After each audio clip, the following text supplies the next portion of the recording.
Alrighty. It is time for another RococoLoco stream. Are you guys ready? Hi. Hello. Welcome in, welcome in. Oh my goodness.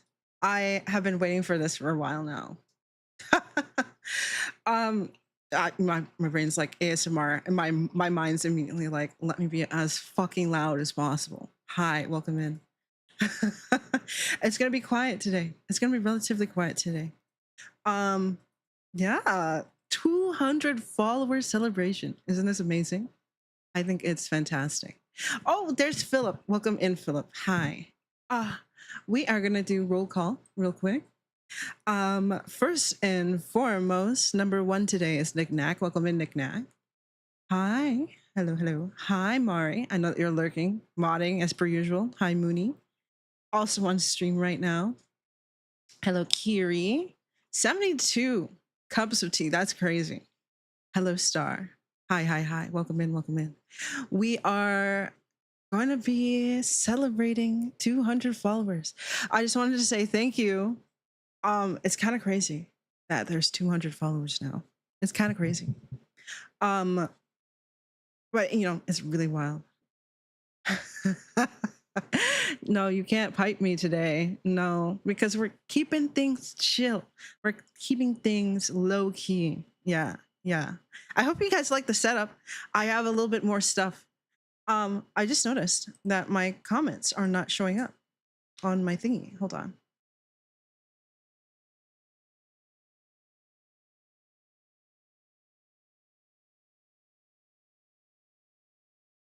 Okay, let's see. Okay, strange. All right, that's fine. Twitch, okay, I literally have it so that your comments are supposed to fly around me. For some reason, Twitch says, oh, let's see if it works now. Okay, let's see. Yeah, shout out to everybody. Oh, the comments are starting to move around. Don't mind that it's not too visible. You're not going to care too much, but I wanted to keep your comments on. But yeah, thank you everybody for 200. That's really amazing. But we're going to keep this low. Thank you. No pipe. Yeah, I know. No, I had to turn off certain alerts because it would ruin the vibe. It really would. So I hope you guys got your tea, because today we're going to be reading a very special book, The King in Yellow. Are you saying my ass is fine? Your ass is fine, yes. Anybody who watches me has a nice, fine, fat ass. Welcome in, Leon. Hi. We're reading. Yes, we're reading. We're reading The King in Yellow today. For those of you who don't know what The King in Yellow is, this is a story that is, in fact, older than Lovecraft. Actually, in fact, this story, or The King in Yellow, had some influence for H.P. Lovecraft's making like all of his stories. Me and my fat ass, yeah. Yeah. Look back at everybody. Quickly look back at your ass. But today we're going to be doing The King in Yellow. So I'll give you a little rundown about this book. Older than Lovecraft. As you can see, 1895. That's an old ass book. Old ass. Now, The King in Yellow, what a lot of people don't realize, this is a collection of short stories, and it's about a play called The King in Yellow. Now, interestingly enough, The King in Yellow play, you only get snippets of it, and only the first chapter, because you will find out that this book makes people go crazy. Yeah. But yes, it's a compilation of short stories, and this is considered yellow fiction, or otherwise called weird fiction or weird horror. So it's gonna be weird. Remember, it is also 1895, so some things that are considered weird may not be so weird for us anymore, but you know, you'll just have to take it with a grain of salt. It's gonna be interesting. It's gonna be interesting. Trust me. Oh, hi, Judge Manny. Welcome in from the YouTube side. Yeah, we're gonna be reading The King in Yellow today. Because this is a collection of short stories, we'll probably do maybe 2 to 3, I'd say. I think 2 to 3 is a pretty good amount, depending on how long it takes. Okay. I hope you like this setup. I hope you like it. Luby, hello, hi, welcome in, welcome in. Yes, sir.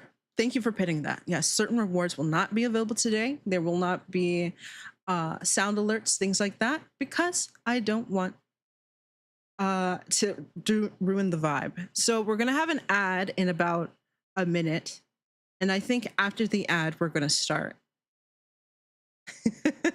On Twitch, yeah, we're gonna have an ad.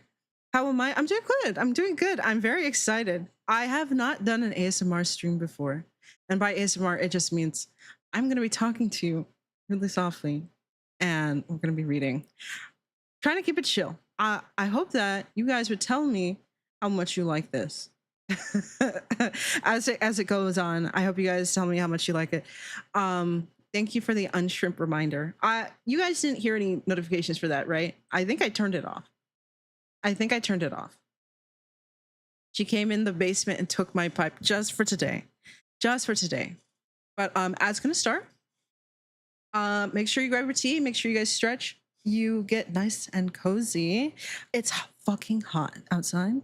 It's fucking hot. So I cannot have my comfort blanket on. Yes, I have a little blanket that I put on over my shoulders half the time when I stream, and I don't have that right now because it's hot.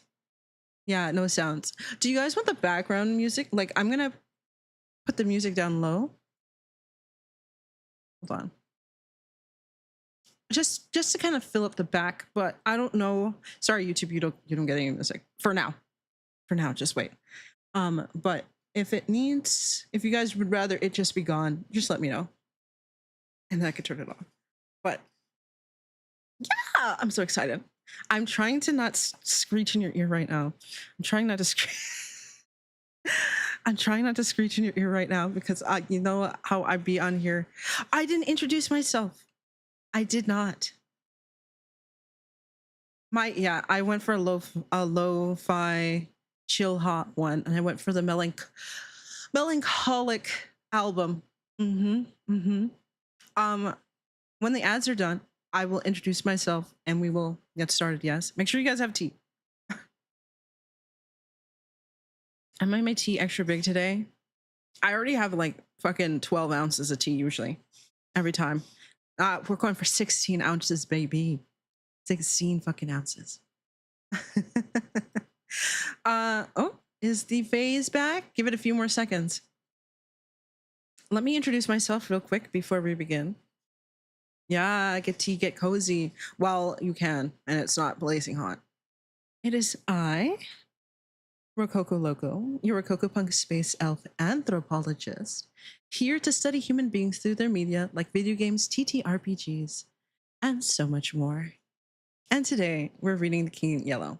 Is the audio fine? Tell me, just quickly tell me. Is everything good? Maybe I want you to screech in my ear. I do that on a regular basis. Today we can keep it nice. Audio's great? Okay, good. I hope you're not getting too many like flapping gums or whatever. I've got a pop filter, but you know. Let's see. No gums? No gums? Good. All right. We shall begin The King in Yellow. And I made it big enough so that hopefully you guys can also be able to read along with me. So, The King in Yellow by Robert W. Chambers, originally published in 1895. As you can see, there's a bunch of stories here. So we're going to do the Repairer of Reputations, The Mask, and then maybe In the Court of the Dragon. Flapping gums, shut the fuck up. Along the shore, the cloud waves break. The twin suns sink behind the lake. The shadows lengthen in Carcosa. Strange is the night where black stars rise, and strange moons circle through the skies. But stranger still is lost, Carcosa. Songs that the Hyades shall sing, where flaps the tatters of the king, must die unheard in dim Carcosa. Song of my soul, my voice is dead. Die thou, unsung, as tears unshed shall dry and die in lost Carcosa. This is Casilda's song, Act 1, Scene 2. Now, this is going to be related to something, so trust. The Repairer of Reputations. Chapter 1. Nous relons pas les fois le folie de plus longtemps que la nôtre. Voilà toute la différence. Now, I did look this up. And it basically says, actually, hold on. I can get a translation for you. I believe it says, pity not the fools, for the only difference basically is that their craziness lasts a little bit longer than ours. That's basically what it means. Hold on. Why is there a fucking speech in my fucking song? Give me a second.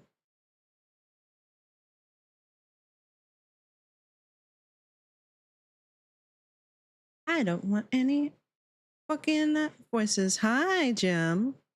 1895, that was when Moon's born. Yeah, I'm gonna keep it really low because this lady wants to sing. So anyway, here we go. No music? You want me to just turn it off? I can just turn it off. You know what? Fuck it. I'll just turn it off. Toward the end of the year 1920, the government. So I'm just gonna really quickly. 1920 was the future for this book. 1920 was the future. Toward the end of the year 1920, the government of the United States had practically completed the program adopted during the last months of President Winthrop's administration. The country was apparently tranquil. Everybody knows how the tariff and labor questions were settled. The war with Germany, incident on that country's seizure of the Samoan Islands, had left no visible scars upon the Republic, and the temporary occupation of Norfolk by the invading army had been forgotten in the joy over repeated naval victories and the subsequent ridiculous plight of General von Gartenlob's forces in the state of New Jersey. The Cuban and Hawaiian investments had paid 100%, and the territory of Samoa was well worth its cost as a coaling station. The country was in a superb state of defense. Every coast city had been well supplied with land fortifications. The army, under the parental eye of the general staff, organized according to the Prussian system, had been increased to 300,000 men. With a territorial reserve of 1 million, and 6 magnificent squadrons of cruisers and battleships patrolled the 6 stations of the navigable seas, leaving a steam reserve amply fitted to control home waters. The gentlemen from the West had at last been constrained to acknowledge that a college for the training of diplomats was as necessary as law schools are for the training of barristers. Consequently, we were no longer represented abroad by incompetent patriots. The nation was prosperous. Chicago, for a moment paralyzed after a second great fire, had risen from its ruins, white and imperial, and more beautiful than the white city which had been built for its plaything in 1983. Everywhere good architecture was replacing bad, and even in New York, a sudden craving for decency had swept away a great portion of the existing horrors.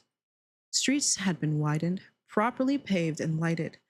Trees had been planted, squares laid out, elevated structures demolished, and underground roads built to replace them.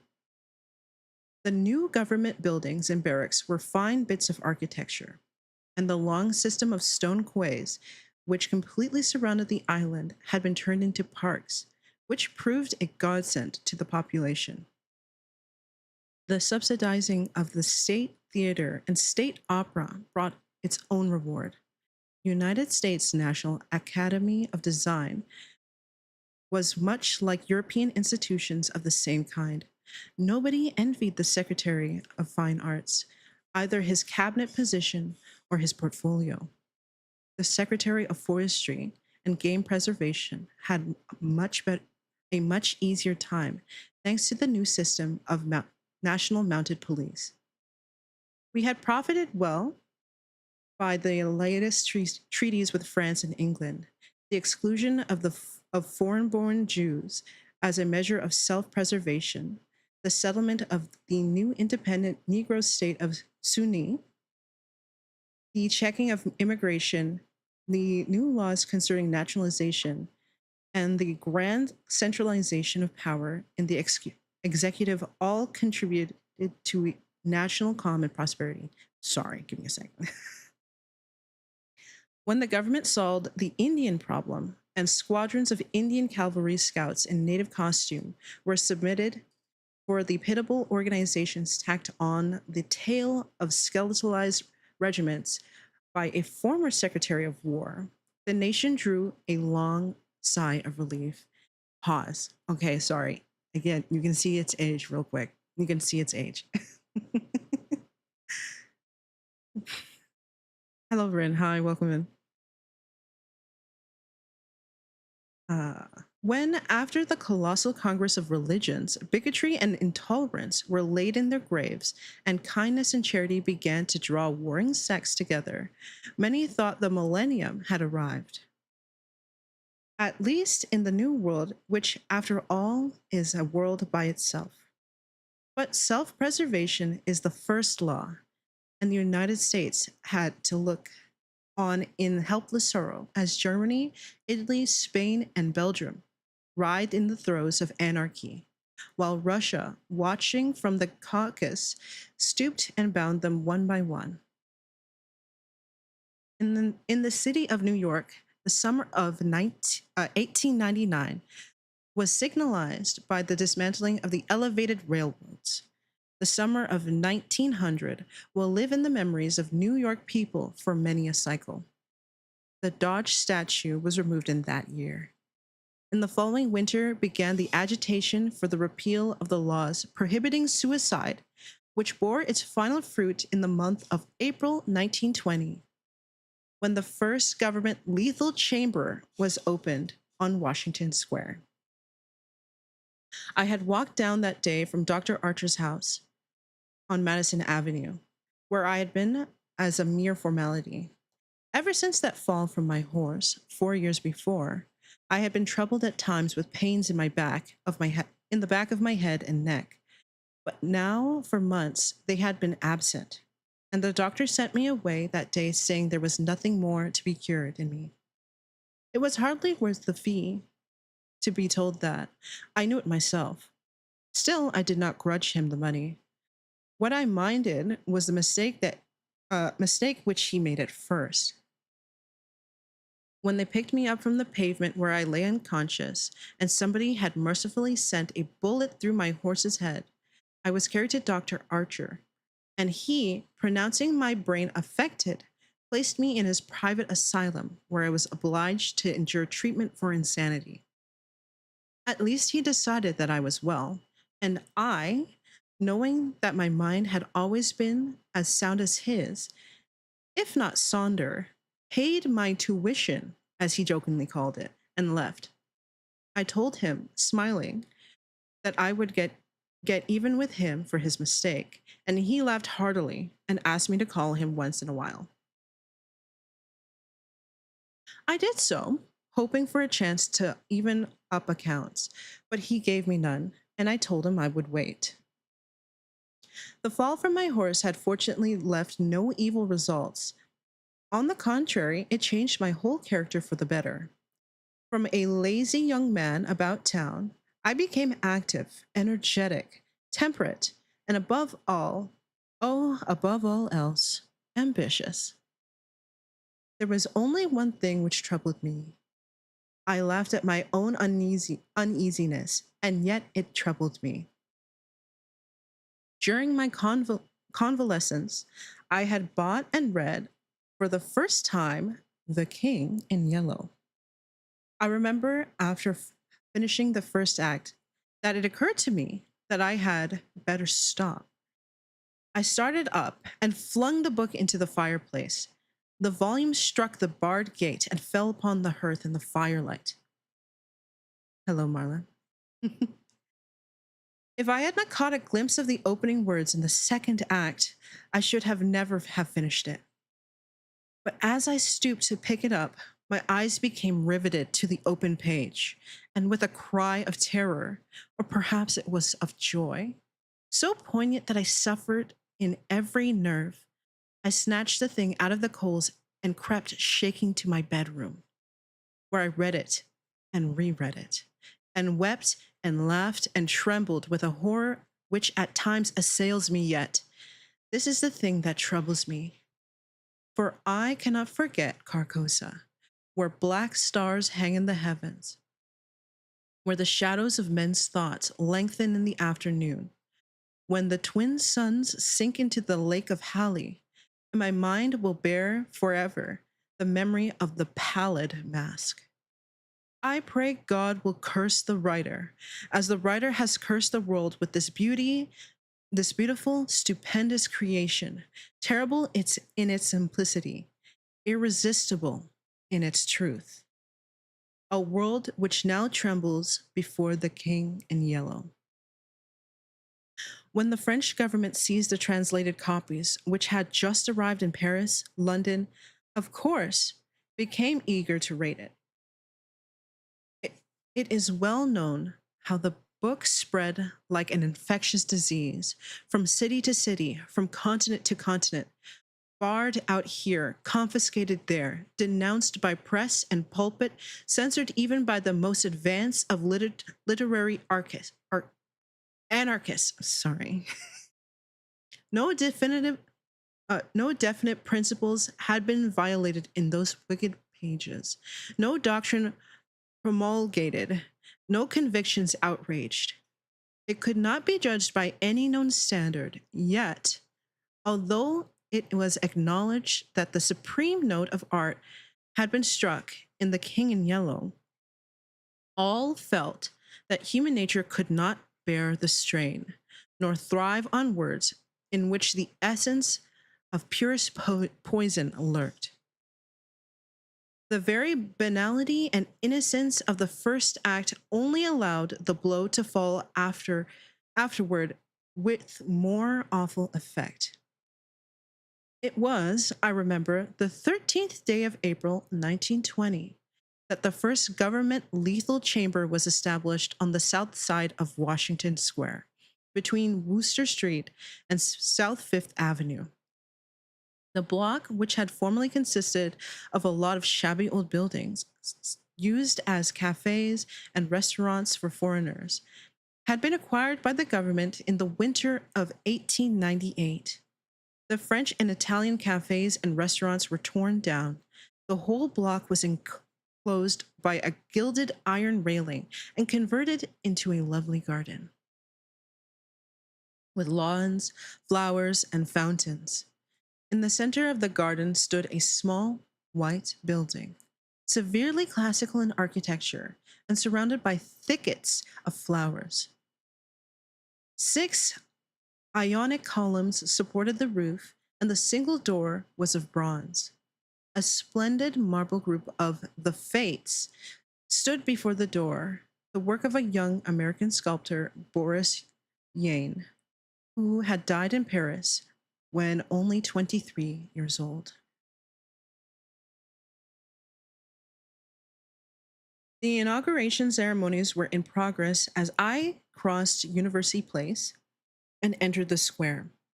I threaded my way through the silent throng of spectators, but was stopped at 4th Street by a cordon of police.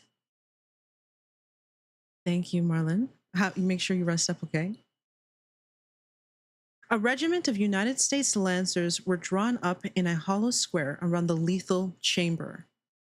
On a raised tribune facing Washington Park stood the governor of New York, and behind him were grouped the mayor of New York and Brooklyn, the inspector general of police, the commandant of the state troops, Colonel Livingston, military aide to the President of the United States, General Blount, commanding at Governor's Island, Major General Hamilton, commanding the garrison of New York and Brooklyn, Admiral Buffby of the fleet of the North River, Surgeon General Lansford, the staff of the National Free Hospital, Senators Weiss and Franklin of New York, and the Commissioner of Public Works.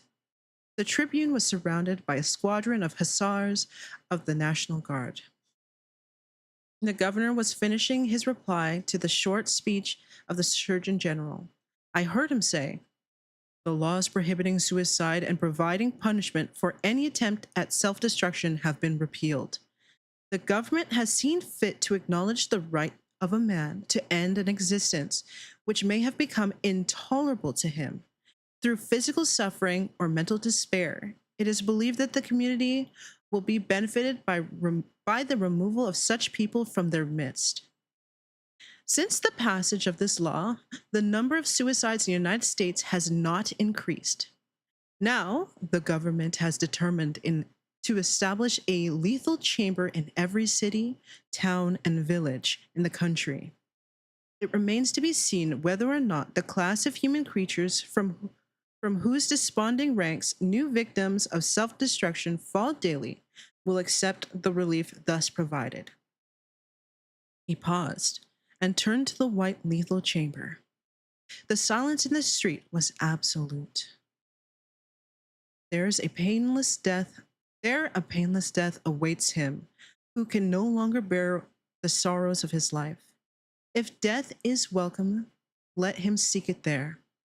Then, quickly turning to the military aide of the president's household, he said, "I declare the lethal chamber open." And again, facing the vast crowd, he cried in a clear voice, "Citizens of New York and of the United States of America, through me, the government declares the lethal chamber to be open." The solemn hush was broken by a sharp cry of command. The squadron of hussars filed after the governor's carriage. The lancers wheeled and formed along Fifth Avenue to wait for the commandment of the garrison, and the mounted police followed them. I left the crowd to gape and stare at the white marble death chamber, and crossing South Fifth Avenue, walked along the western side of that thoroughfare to Bleecker Street. Then I turned to the right, stopped before Dingy Street, which bore the sign, Hawberk Armorer. I glanced in at the doorway and saw Hawberk busy in his little shop at the end of the hall. He looked up and, catching sight of me, cried in his deep, hearty voice, "Come in, Mr. Castanyne." Constance, his daughter, rose to meet me as I crossed the threshold and held out her pretty hand. But I saw the blush of disappointment on her cheeks and knew that it was another Constantine she had expected, my cousin Louise. I smiled at her confusion and complimented her on the banner she was embroidering from a colored plate. Old Hawberk sat riveting the worn greaves of some ancient suit of armor. The ting, ting, ting of his little hammer sounded pleasantly in the quaint shop. Presently, he dropped his hammer and fussed about for a moment with a tiny wrench.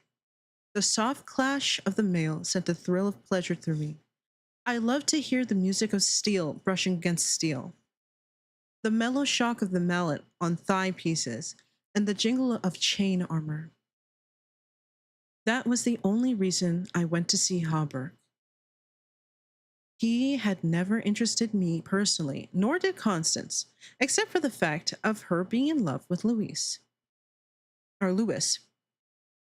They did occupy my attention, and sometimes even kept me awake at night. Or this, rather. But I knew in my heart that all would come right, and that I should arrange their future as I expected to arrange that of my kind doctor, John Archer.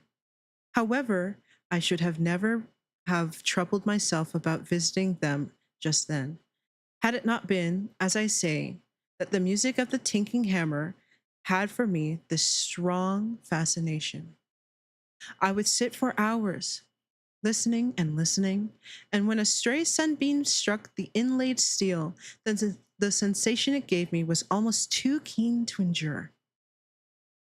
My eyes would become fixed, dilating with a pleasure that stretched every nerve almost to breaking, until some moment of until some movement of the old armorer cut off the ray of sunlight.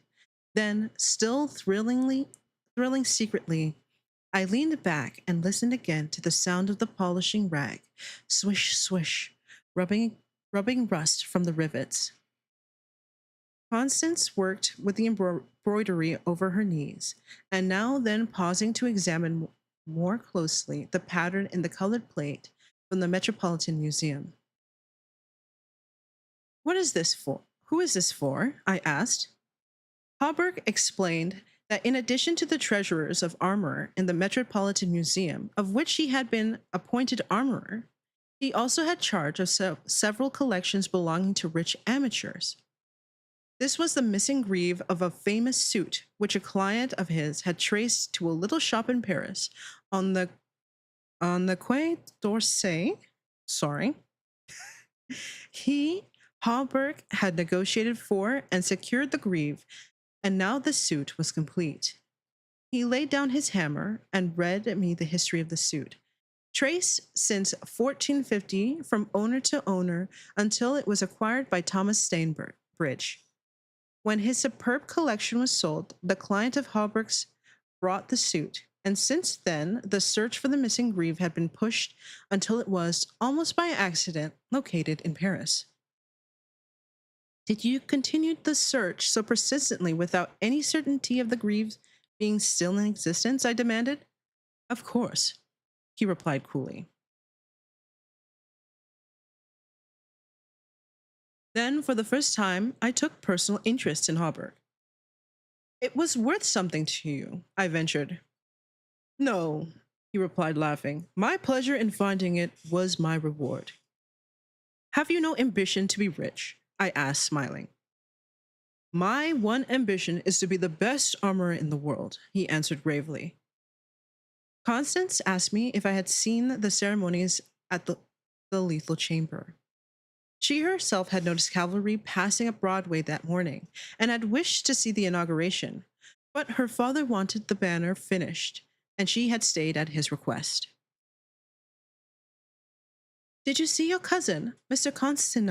Constantine? There, she asked with the slightest tremor of her soft lashes. No, I replied carelessly. Louis' regiment is maneuvering out in Westchester County, and I rose and picked up my hat and cane. Are you going upstairs to see the lunatic again? Laughed old Hauberg. If Hauberg knew how I loathed the word lunatic, he would never use it in my presence. It rouses certain feelings within me, which I do not care to explain. However, I answered him quietly.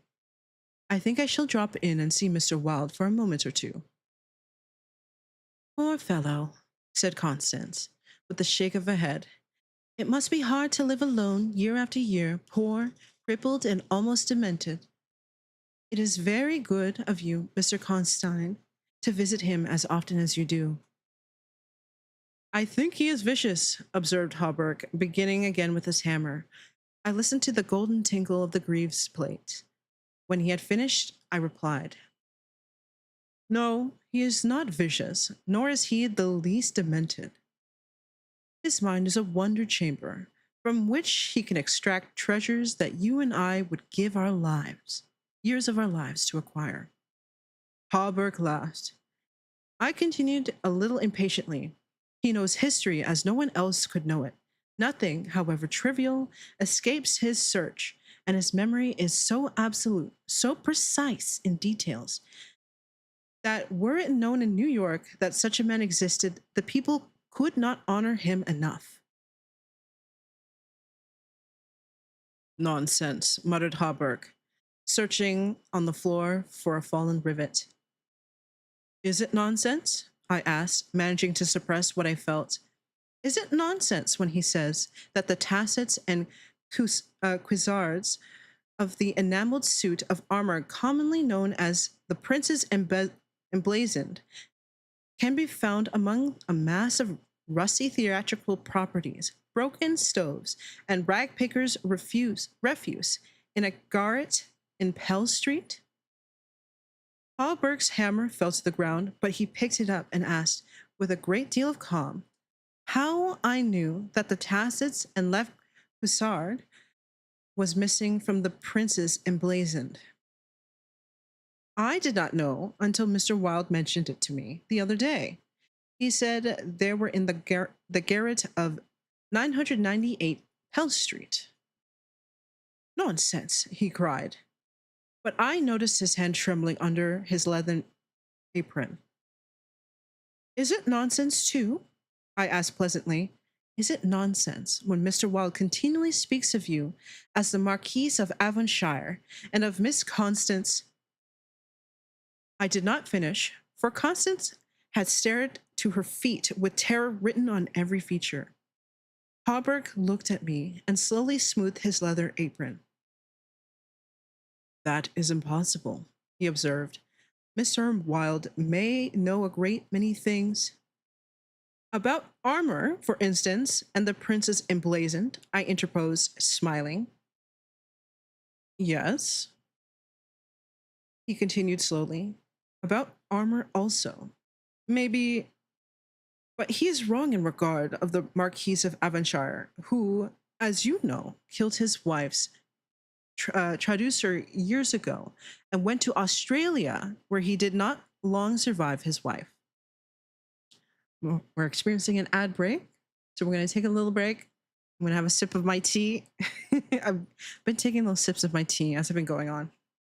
Make sure you stretch, take a little sip of your tea, and we'll continue on when they come back. But so far in the story, just to recap while everyone's on ads. So there we go. Thank you for the hydrate unshrimp. Thank you, thank you. I'm going to give a stretch. I'll do one more sip of tea. So far in the story, remember this was written in 1849 or something.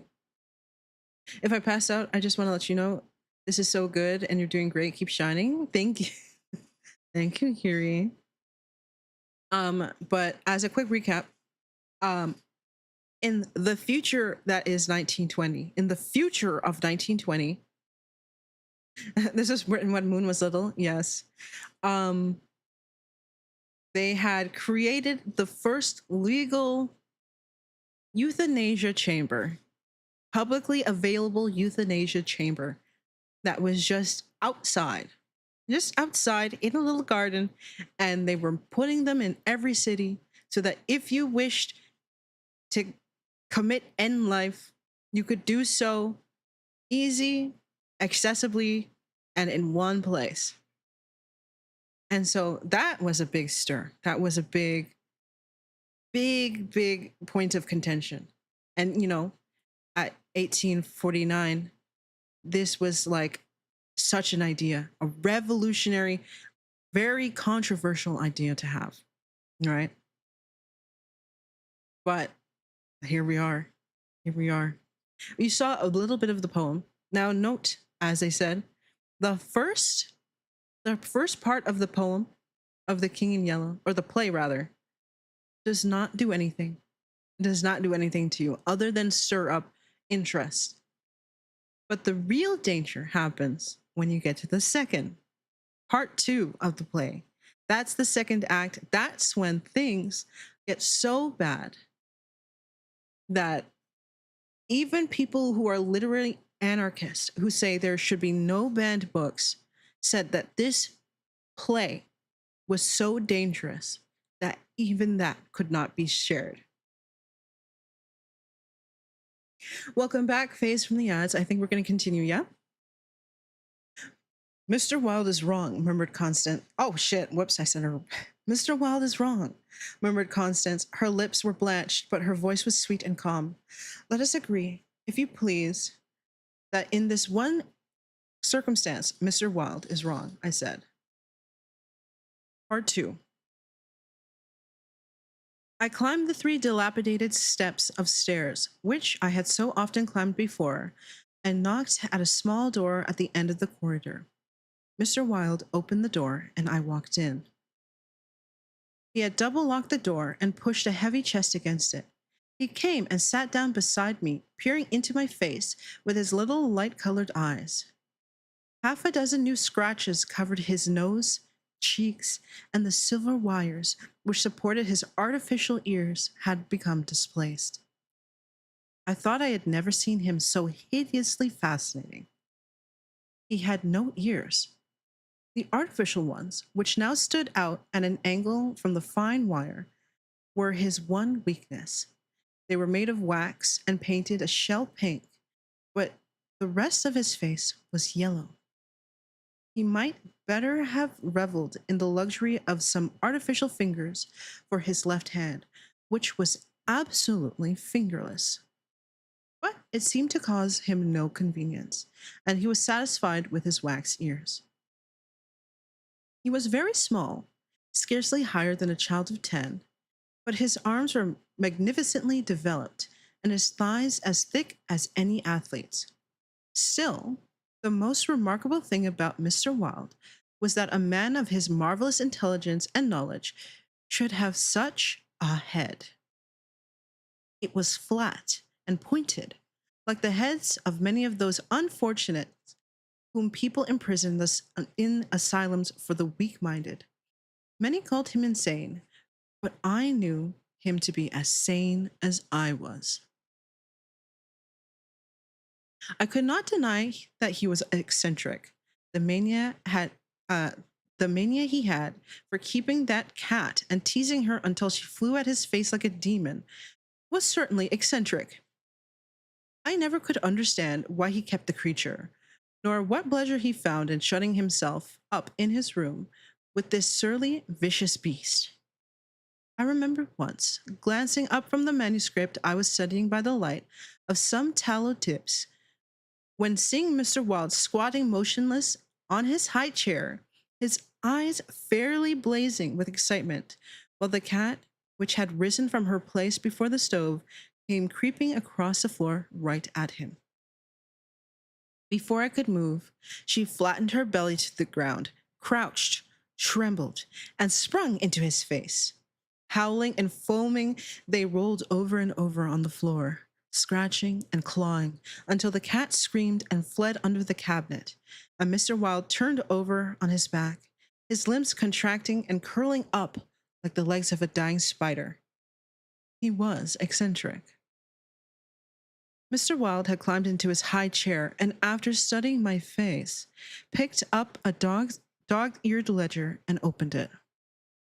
Henry B. Matthews, he read, bookkeeper with Wysott and Company, dealers in church ornaments, called April 3rd, reputation damaged on the racetrack, known as a welcher, reputation to be repaired by August 1st, retainer $5. Back when $5 was a lot. He turned the page and ran his fingerless knuckles down the closely written columns. P. Green Dussenberry, Minister of the Gospel, Fair Beach, New Jersey. Reputation damaged in the Bowery. To be repaired as soon as possible. Retainer, $100. He coughed and added, called April 6th. Now, if I'm correct, $100 in yield 18-something was like, honestly, at this point, 100,000. So, take that as you will. Then you are not in need of money, Mr. Wilde, I inquired. Listen, he coughed again. Mrs. C. Hamilton Chester of Chester Park, New York City, called April 7th, reputation damaged at Dippy, France. To be repaired by October 1st, retainer $500. Note C. Hamilton Chester, Captain USS Avalanche, ordered home from South Sea Squadron October 1st. Well, I said, the profession of a repairer of reputations is lucrative. His colorless eyes sought mine. I only wanted to demonstrate that I was correct. You said it was impossible to succeed as a repairer of reputations. That even if I did succeed in certain cases, it would cost me more than I would gain by it. Today, I have 500 men at my employ who are poorly paid, but who pursue the work with the enthusiasm which possibly may be born of fear. These men enter every shade and grade of society. Some even are pillars of the most exclusive social temples. Others are the prop and pride of the financial world. Still others hold undisputed sway among the fancy and the talent. I chose them at my leisure for those who reply to my advertisements. It is easy enough. They are all cowards. I could treble the number in 20 days if I wished. So you see, those who have in their keeping the reputations of their fellow citizens, I have in my pay. Hello, Xerxes. They may turn on you, I suggested. He rubbed his thumb over his cropped ears and adjusted the wax substitutes. I think not, he murmured thoughtfully. I seldom have to apply the whip, and then only once. Besides, they like their wages. How do you apply the whip? I demanded. His face for a moment was awful to look upon. His eyes dwindled to a pair of green sparks. I invite them to come and have a little chat with me, he says in a soft voice. A knock at the door interrupted him, and his face resumed its amiable expression. Who is it? He inquired. Mr. Stylet, was the answer. Come tomorrow, replied Mr. Wilde. Impossible, began the other, but was silenced by a sort of bark from Mr. Wilde. Come tomorrow, he repeated. We heard somebody move away from the door and turn the corner by the stairway. Who is that? I asked. Arnold Stylet, owner and editor-in-chief of the great New York Daily. He drummed on the ledger with his fingerless hand, adding, I pay him very badly, but he thinks it is good. It is a good bargain. Arnold Stylet? I repeated, amazed. Yes, said Mr. Wilde, with a self-satisfied cough. The cat, which had entered the room as he spoke, hesitated, looked up at him, and snarled. He climbed down from the chair and, squatting on the floor, took the creature in his arms and caressed her. The cat ceased snarling and presently began a loud purring, which seemed to increase in timbre as he stroked her. Where are the notes? I asked. He pointed to the table, and for the 100th time I picked up a bundle of manuscripts entitled The Imperial Dynasty of America. One by one I studied the well-worn pages, worn only by my own handling, and although I knew all by heart from the beginning, when from Carcosa, the Hyades, Hastur, and Aldebaran to Constantine Louis de Calvados, born December 19th, 1877, I read it with an eager, rapt attention, pausing to repeat parts of it aloud, and dwelling especially on Hildred de Calvados, only son of Hildred Constane, and Edith Lance Constane, first in succession, etc., etc. When I finished, Mr. Wilde nodded and coughed. Speaking of your legitimate ambition, he said, how do Constance and Louis get along? She loves him, I replied simply. The cat on his knees suddenly turned and struck at his eyes, and he flung her off and climbed to the chair opposite me. And Dr. Archer. But that's a matter you can settle any time you wish, he added. Yes, I replied. Dr. Archer can wait, but it is time I saw my cousin Louis. It is time, he repeated, taking a sip. Then he took another ledger from the table and ran over the leaves rapidly. We are now in communication with 10,000 men, he muttered. We can count on 100,000 within the first 28 hours, and in 48 hours the state will rise en masse. The country follows the state, and the portion that will not, I mean California and the Northwest, might better never have been inhabited. I shall not send them the yellow sign. The blood rushed to my head, and I only answered, a new broom sweeps clean. The ambition of Caesar and the Napoleon pales before that which cannot rest until it had seized the minds of men and controlled even their unborn thoughts, said Mr. Wilde. You are speaking of the king in yellow, I groaned, with a shudder. He is a king whom emperors have served.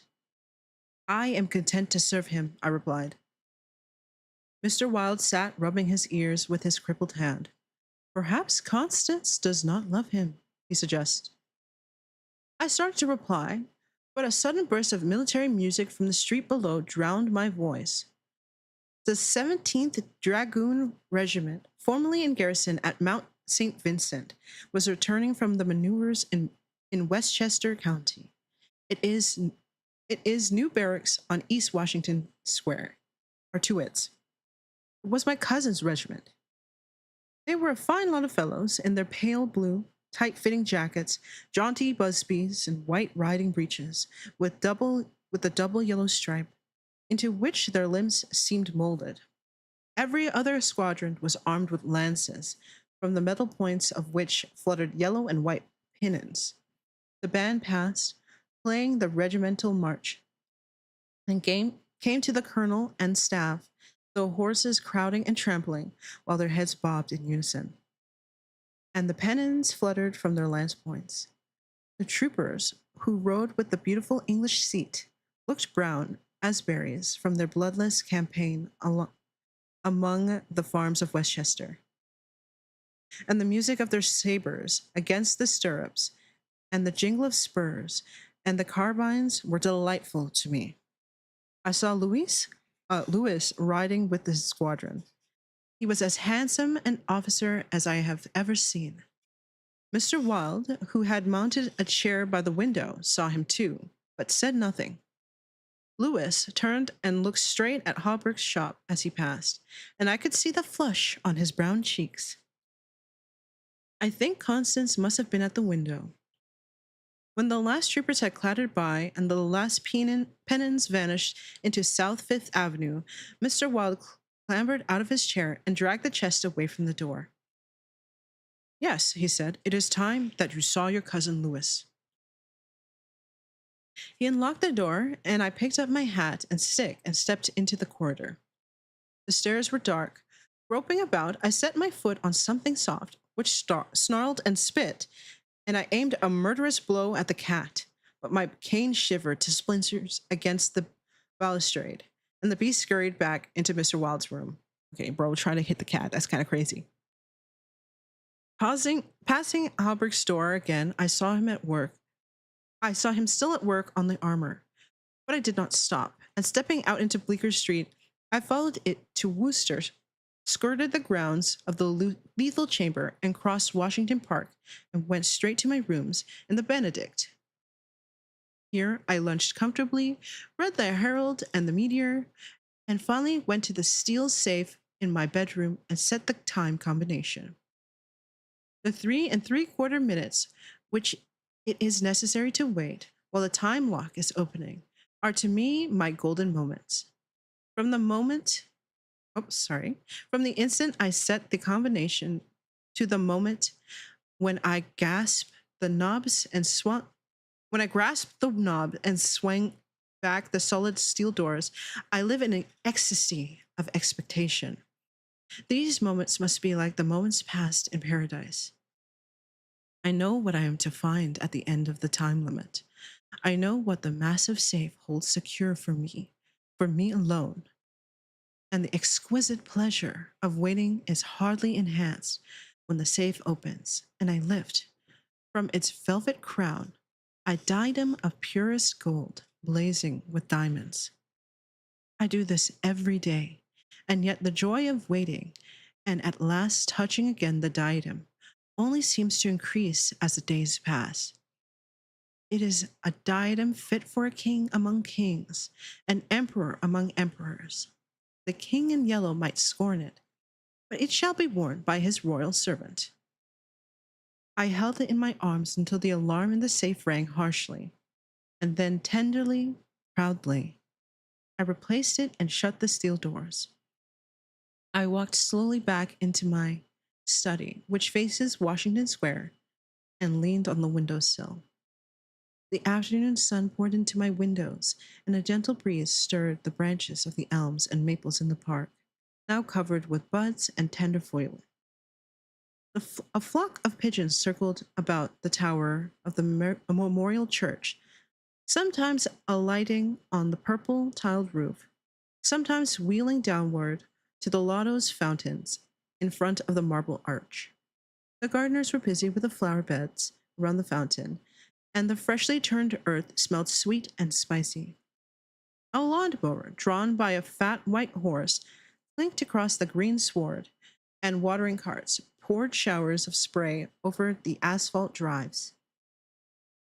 Around the statue of Peter Stuyvesant, which in 1897 had replaced the monstrosity supposed to represent Garibaldi, children played in the spring sunshine, and nurse girls wheeled elaborate baby carriages with reckless discharge for the pasty-faced occupants, which could probably be explained by the presence of a dozen trim dragoon troopers languidly lolling on the branches.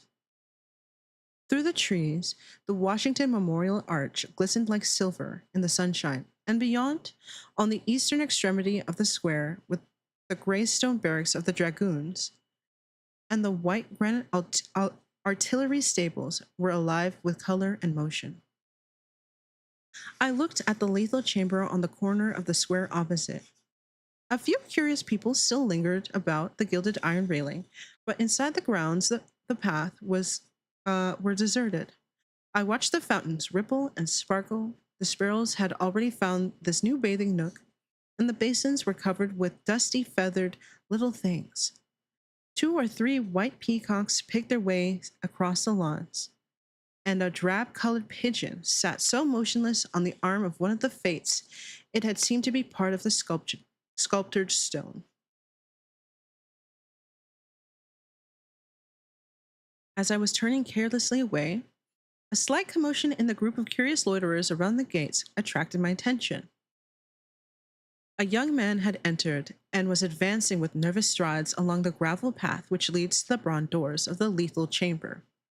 He paused a moment before the fates, and as he raised his head to those 3 mysterious faces, the pigeon rose from its sculptured perch, circled about for a moment, and wheeled to the east. The young man pressed his hand to his face, and then, with an undefinable gesture, sprang from the marble steps. The bronze doors closed behind him, and half an hour later, the loiterers slouched away, and the frightened pigeon returned to its perch in the arms of the fate.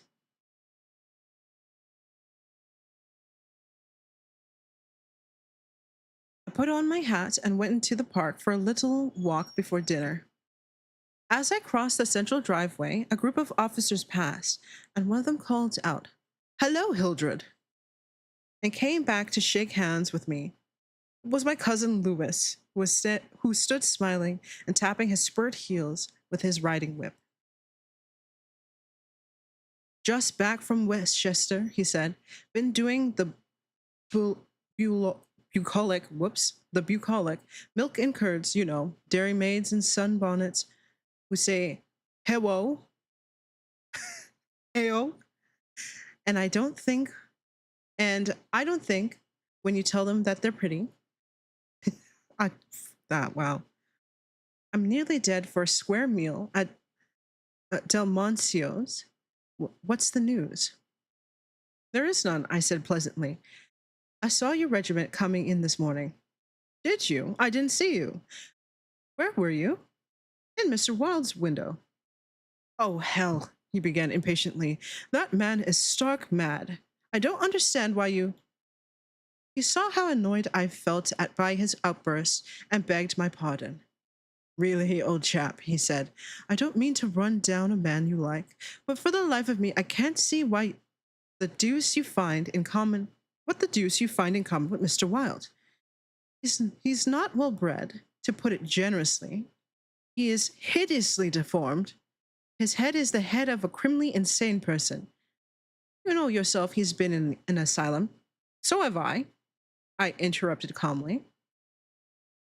Louis looked startled and confused for a moment, but recovered and slapped me heartily on the shoulder.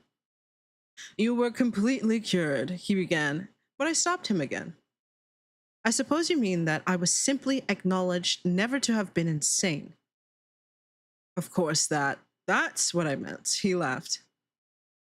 I disliked his laugh because I knew it was forced, but I nodded gaily and asked him where he was going. Louis looked after his brother officers who had now almost reached Broadway.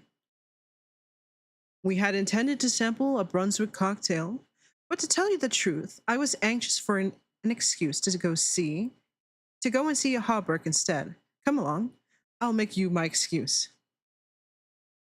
We found old Hawberk neatly attired in a fresh spring suit, standing at the door of his shop and sniffing the air. I had just decided to take Constance for a little stroll before dinner, he replied to the impetuous volley of questions from Louis. We thought of walking on the park terrace along the North River. Oops. At that moment, Constance appeared and grew pale and rosy by turns as Louis bent over her small gloved fingers. I tried to excuse myself, aligning an engagement uptown, but Louis and Constance would not listen, and I saw it was expected to remain to engage old Hawberk's attention. After all, it would be just as well if I kept my eye on Louis, I thought. And when they hailed a Spring Street horse car, I got in after them and took my seat beside the armorer. The beautiful line of parks and granite terraces overlooking the wharves along the North River, which were built in 1910 and finished in the autumn of 1917, had become one of the most popular promenades in the metropolis. They extended from the Battery to 190th Street, overlooking the noble river and affording a fine view of the Jersey Shore and the highlands opposite. Cafes and restaurants were scattered here and there among the trees, and twice since a week military bands from the garrison played in the kiosks on the parapets. We sat down in the sunshine on the bench at the foot of the equestrian statue of General Sheridan. Constance tipped her sunshade to shield her eyes, and she and Louis began a murmuring conversation in which was impossible to catch. Old Hawberk, leaning on his ivory-headed cane, lightened an excellent cigar, the mate to which I politely refused and smiled at vacantly. Oh, there's an ad break. Thank you for the notice. I did not notice that. We're going to take a very quick break as ads go on, and then we're going to continue.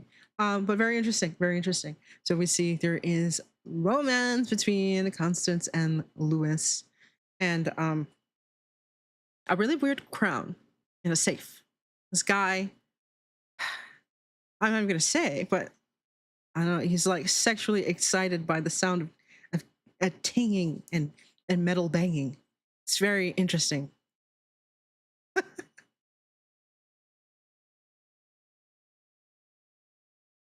Honestly, reading that part was kind of like, I see. So you're quite excited by the sound of the metal. I can kind of understand it, but his friend seems to have the gift of seeing. I would say clairvoyance. Maybe he can figure out where certain things are. Now, it's very interesting that he's a repairer of reputations. Now, back in the day, your reputation was very important. I mean, it is still important, but reputations were what could make and break your contracts. I honestly, actually, nothing has changed. But you can go to somebody who is a preparer of reputations, and they would go out. And I think basically how it worked was they went out and they spoke to people, and they would start seeding in good words about a person so that it would spread kind of like gossip through the town, and that would change your reputation. It's basically like a PR firm, except ye old. And so there wasn't Twitter. The Twitter was people talking. Welcome back, Faze. Make sure you have your tea, a snack if you need. I'm gonna take one more sip before I start again.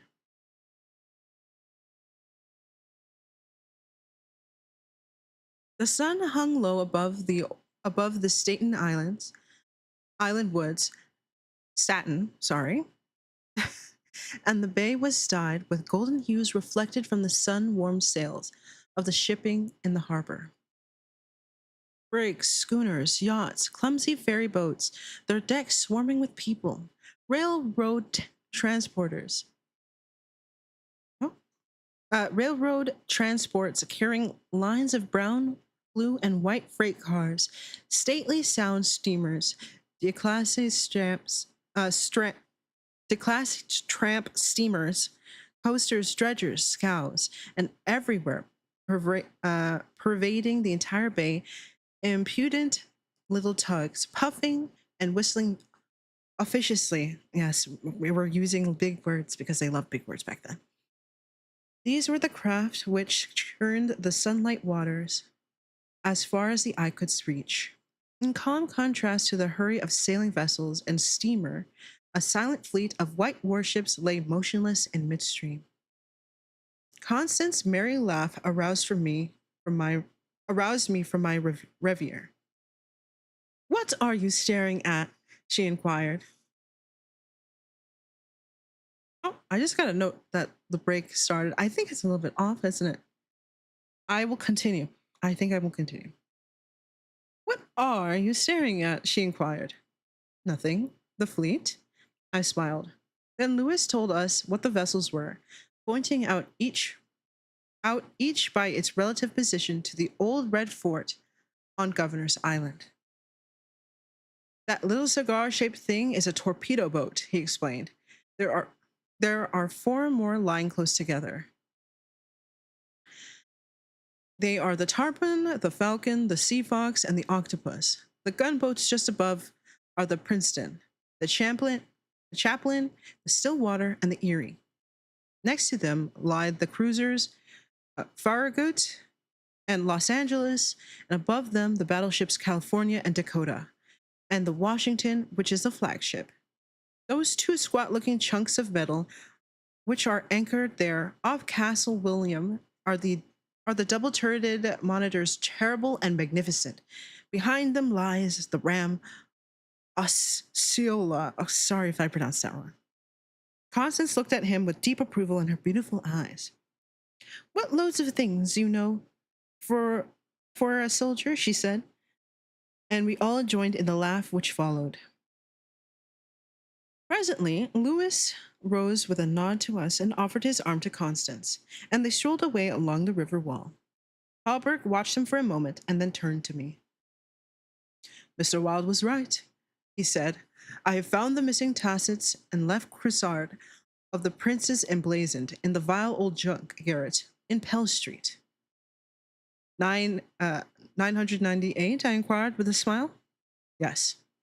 "Mr. Wilde is a very intelligent man," I observed. "I want to give him credit of this most important discovery," continued Halberg, "and I intend it shall be known that he's entitled to the fame of it." "He won't thank you for that," I answered sharply. "Please say nothing about it." "Do you know what it's worth?" said Halberg. "No. $50 perhaps." "It is valued at 500. But the owner of the Prince Emblazoned will give $2,000 to the person who completes his suit. That reward also belongs to Mr. Wilde." "That's fucking big money." "He doesn't want it. He refuses it," I answered angrily. "What do you know about Mr. Wilde?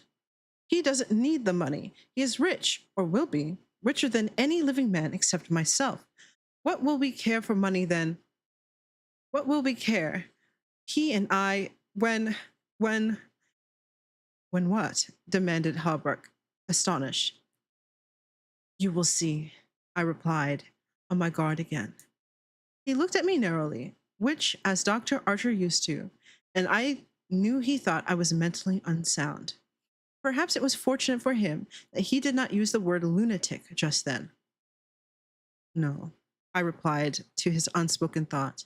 I am not mentally weak. My mind is as healthy as Mr. Wilde's. I do not care to explain just yet what I have on hand, but it is an investment which will pay more than mere gold, silver, and precious stones. It will secure the happiness and prosperity of the continent. Yes, a hemisphere. Oh, said Hawberk. And eventually, I continued more quietly, will secure the happiness of the whole world. And incidentally, your own happiness and prosperity as well as Mr. Wilde's? Exactly, I smiled. I could have throttled him for taking that tone. He looked at me in silence for a while and then said very gently, Why don't you give up your books and studies, Mr. Castaigne, and take a tramp among the mountains somewhere or other? You used to be fond of fishing. Take a cast or two at the trout in the Rangleys. I don't care for fishing anymore, I answered without a shade of annoyance in my. Oh, whoops. I don't care for fishing anymore, I answered without a shade of annoyance in my voice. You used to be fond of everything, he continued. Athletics, yachting, shooting, riding. And I never cared to ride since my fall, I said quietly. Ah, yes, your fall, he repeated, looking away from me. I thought this nonsense had gone far enough, so I brought the conversation back to Mr. Wilde, but he was scanning my face again in a manner highly offensive to me. Mr. Wilde, do you know what he did this afternoon? He came downstairs and nailed a sign over the door next to mine. It read, Mr. Wilde, repairer of reputations, third bell. Do you know what a repairer of reputations can be? I do, I replied, suppressing the rage within. Oh, he said again. Louis and Constance came strolling by and stopped to ask if we would join them. Albert looked at his watch, and at the same moment, a small puff of smoke shot from the casemates of Castle William. Oh my goodness! And the boom of the sunset gun rolled across the water and was re-echoed from the highlands opposite. The flag came running down from the flagpole, and bugles sounded on the white decks of the warships, and the first electric light sparkled from the Jersey shore. As I turned to the city with Hawberk, I heard Constance murmur something to Louis, which I did not understand. But Louis whispered, My darling, in reply, and again, walking ahead of Mr. Hawberk through the square, I heard a murmur of sweetheart and my own Constance, and I knew the time had nearly arrived when I should speak of important matters with my cousin Louis. Sit back.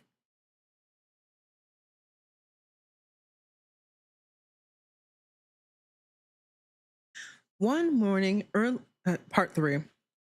One morning early in May, I stood before the steel safe of my bedroom, trying on the golden jeweled crown.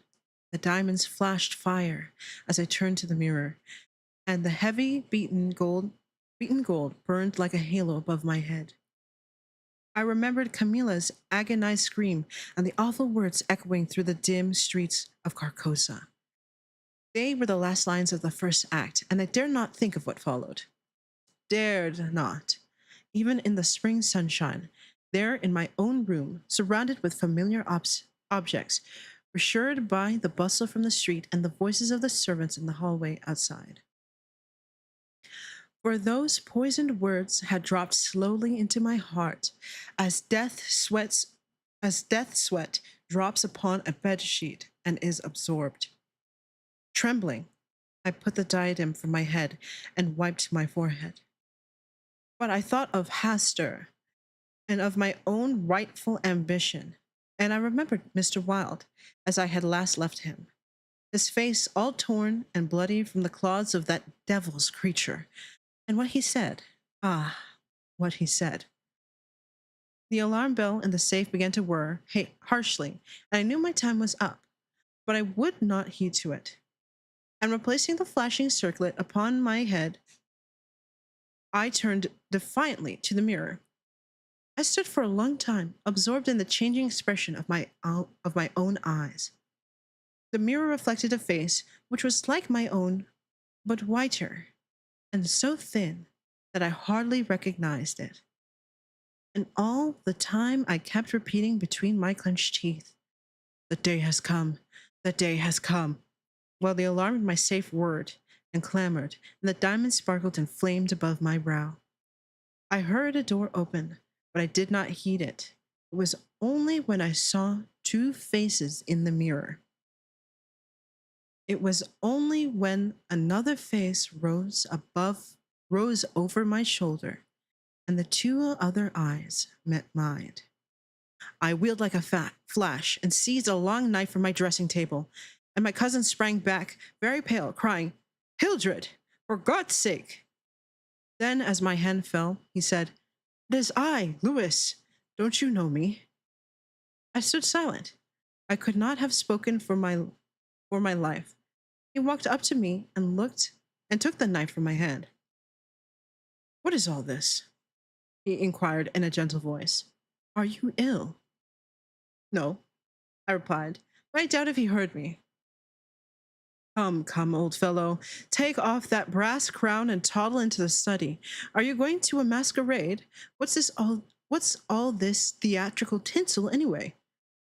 I was glad he thought the crown was made of brass and paste, yet I did not like him any better for thinking so. I let him take it from my hand, knowing it was best to humor him. He tossed the splendid diadem in the air and catched it, turning to me, smiling. It's dear at 50 cents, he said. "What's it for?" I did not answer, but took the circlet from his hands and placing it in a safe, shut the massive steel door. The alarm ceased its infernal dim at once. He watched me curiously, but did not seem to notice the sudden ceasing of the alarm. He did, however, speak of the safe as a biscuit box. Fearing lest he might examine the combination, I led the way into my study. Lewis threw himself on the sofa and flicked at flies with his eternal riding whip. He wore his fatigue uniform with the braided jacket and jaunty cap, and I noticed that his riding boots were all splashed with red mud. "Where have you been?" I inquired. "Jumping mud creeks in Jersey," he said. "I haven't had time to change yet." "I was rather in a hurry to see you. Haven't you got a glass of something? I'm dead tired. Been in the saddle 24 hours. I gave him some brandy from my medicinal store, which he drank with a grimace. "Damned bad stuff," he observed. "I'll give you an address where they sell brandy that is brandy." "It's good enough for my needs," I said indifferently. "I use it to rub my chest with." He stared and flicked at another fly. "See here, old fellow," he began. "I've got something to suggest to you. It's 4 years now, and you've shut yourself up here like an owl. Never going anywhere, never taking any healthy exercise, never doing a damn thing but poring over those books up there on the mantelpiece." He glanced at the row of shelves. "Napoleon, Napoleon, Napoleon," he read. "For heaven's sake, have you nothing but Napoleons there?" "I wish they were bound in gold," I said. "But wait, yes, there is another book. The King in Yellow." I looked him steadily in the eye. Have you never read it?" I asked. "I? No, thank God. I don't want to be driven crazy." I saw he regretted his speech as soon as he had uttered it. There's only one word which I loathe more than I do lunatic, and that word is crazy. But I controlled myself and asked him why he thought The King in Yellow was dangerous. "Oh, I don't know," he said hastily. "Oops. I only remember the excitement it created and the denunciations from the pulpit and press. I believe the author shot himself after bringing forth this monstrosity, didn't he? I understand he's still alive, I answered.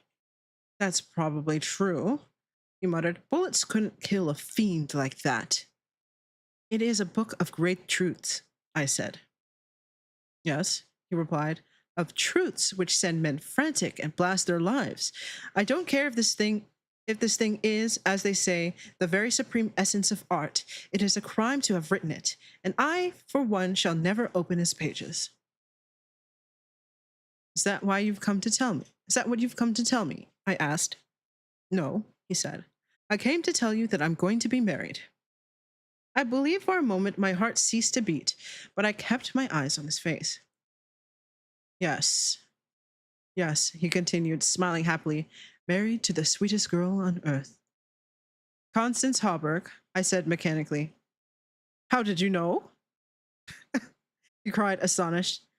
I didn't know it myself until that evening last April, when we strolled down the embankment before dinner. Bro doesn't fucking know. He's fucking...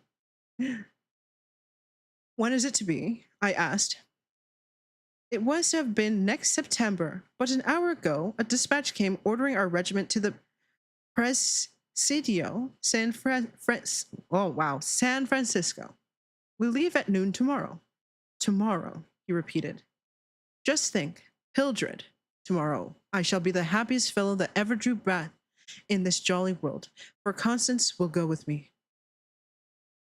I offered him my hand in congratulation, and he seized and shook it like a good-natured fool he was, or pretended to be. I'm going to get my squadron as a wedding present, he rattled on. Captain and Mrs. Louis Castaigne. Eh, Hildred? Then he told me where it was to be and who were to be there, and made me promise to come and be best man. I set my teeth and listened to his boyish chatter without showing how I felt, but I was getting to the limit of my endurance, and when he jumped up and, switching his spurs till they jingled, said he must go, I did not detain him. There is one thing I must ask of you, I said quietly. Out with it, I promised. He laughed. I want you to meet me for a quarter of an hour's talk tonight. Of course, if you wish, he said, somewhat puzzled. Where? Anywhere. In the park there. What time, Hildred? Midnight. What in the name of... he began, but checked himself and laughingly assented. I watched him go down the stairs and hurry away, his saber banging at every stride. He turned into Bleecker Street, and I knew he was going to see Constance.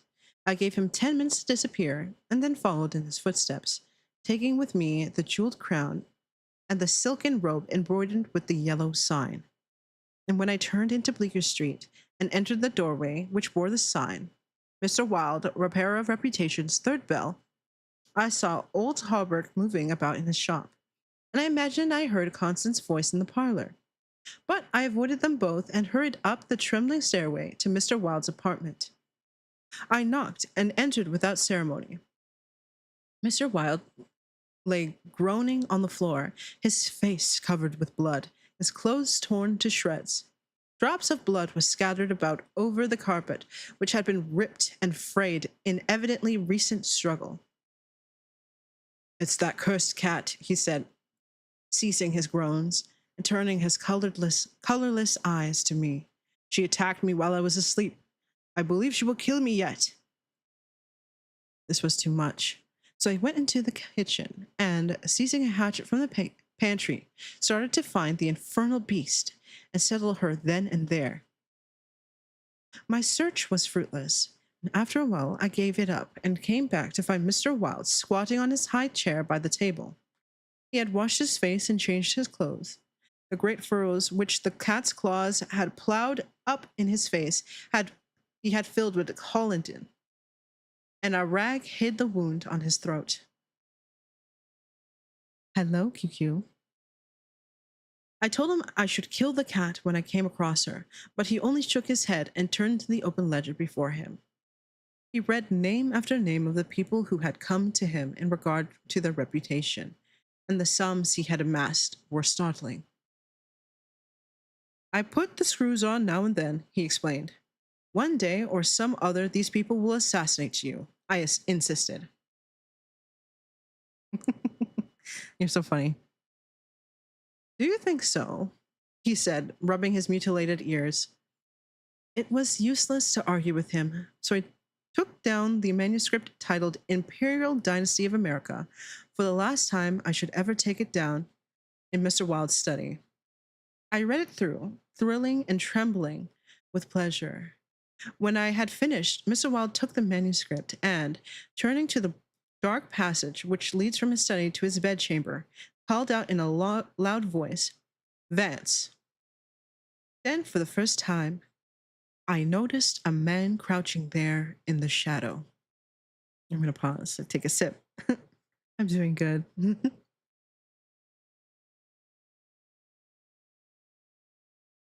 How I had overlooked him during my search for the cat, I could not imagine.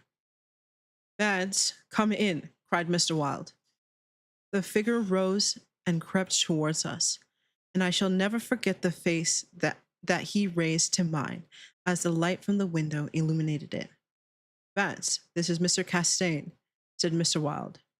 Before he had finished speaking, the man threw himself on the ground before the table, crying and gasping, oh my God, help me, forgive me.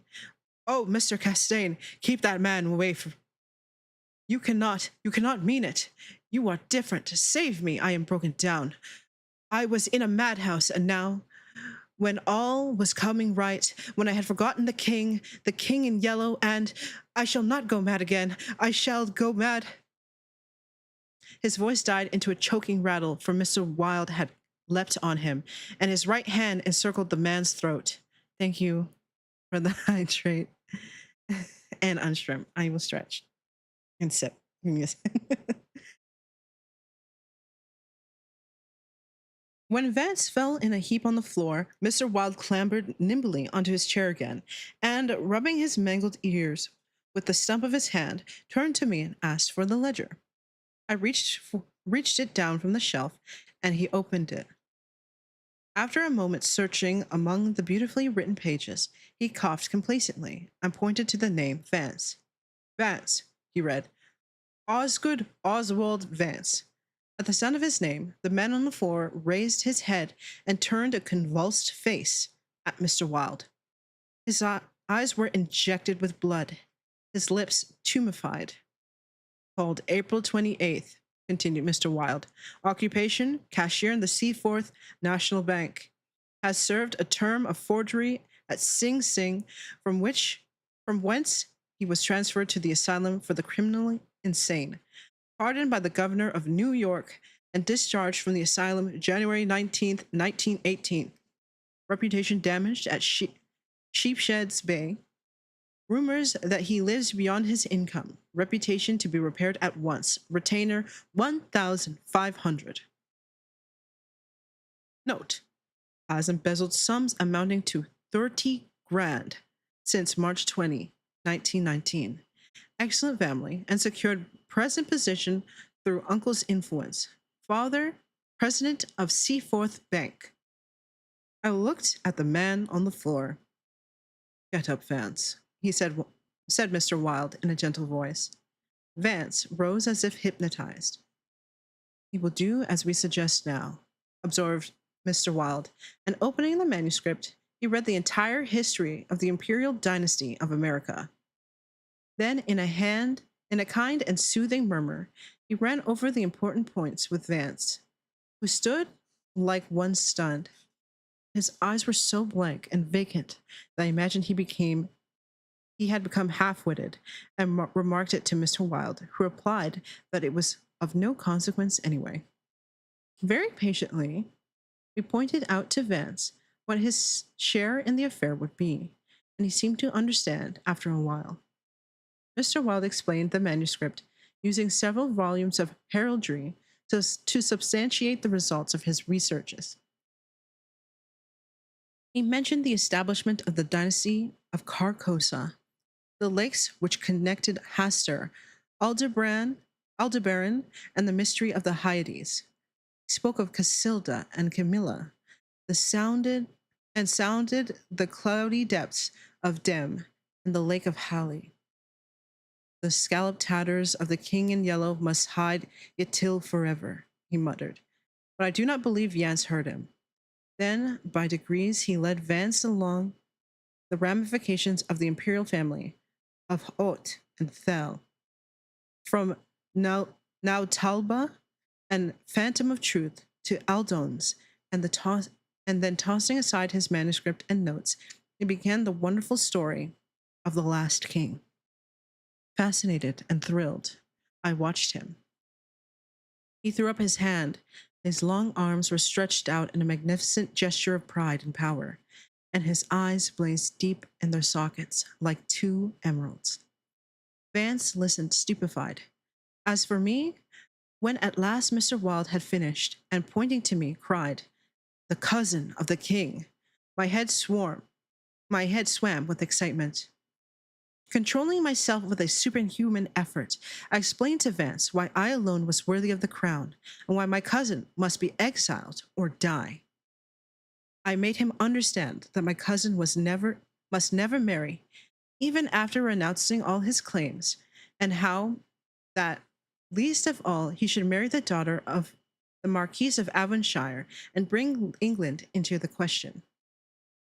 I showed him a list of thousands of names, which Mr. Wilde had drawn up. Every man whose name was there had received the yellow sign, which no living being dared to disregard.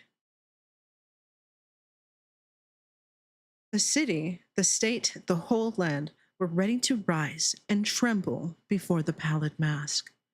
The time had come. The people should know the son of Hastur. The whole world bowed to the black stars which hang in the sky over Carcosa. Vance leaned on the table, his head buried in his hands. Mr. Wilde drew a rough sketch of on the margin of yesterday's Herald with a bit of lead pencil. It was a plan of Harburg's rooms. Then he wrote out the order and affixed the seal. And shaking like a palsied man, I signed my first writ of execution with my name, Hildred Rex. Mr. Wilde clambered to the floor and, unlocking the cabinet, took a long square box from the first shelf. This he brought to the table and opened. A new knife lay in the tissue paper inside, and I picked it up and handed it to Vance, along with the order and the plan of Hallberg's apartment. When Mr. Wilde told Vance he could go, he went, shambling like an outcast of the slums. I sat for a while, watching the daylight fade behind the square tower of the Judgton Memorial Church, and finally, gathering up the manuscript and notes, took my hat and started for the door. Mr. Wilde watched me in silence, and when he had stepped into the hall, I looked back. Mr. Wilde's small eyes were still fixed on me. Behind him, the shadows gathered in the fading light. Then I closed the door behind me and went into the darkening streets. Take a sip.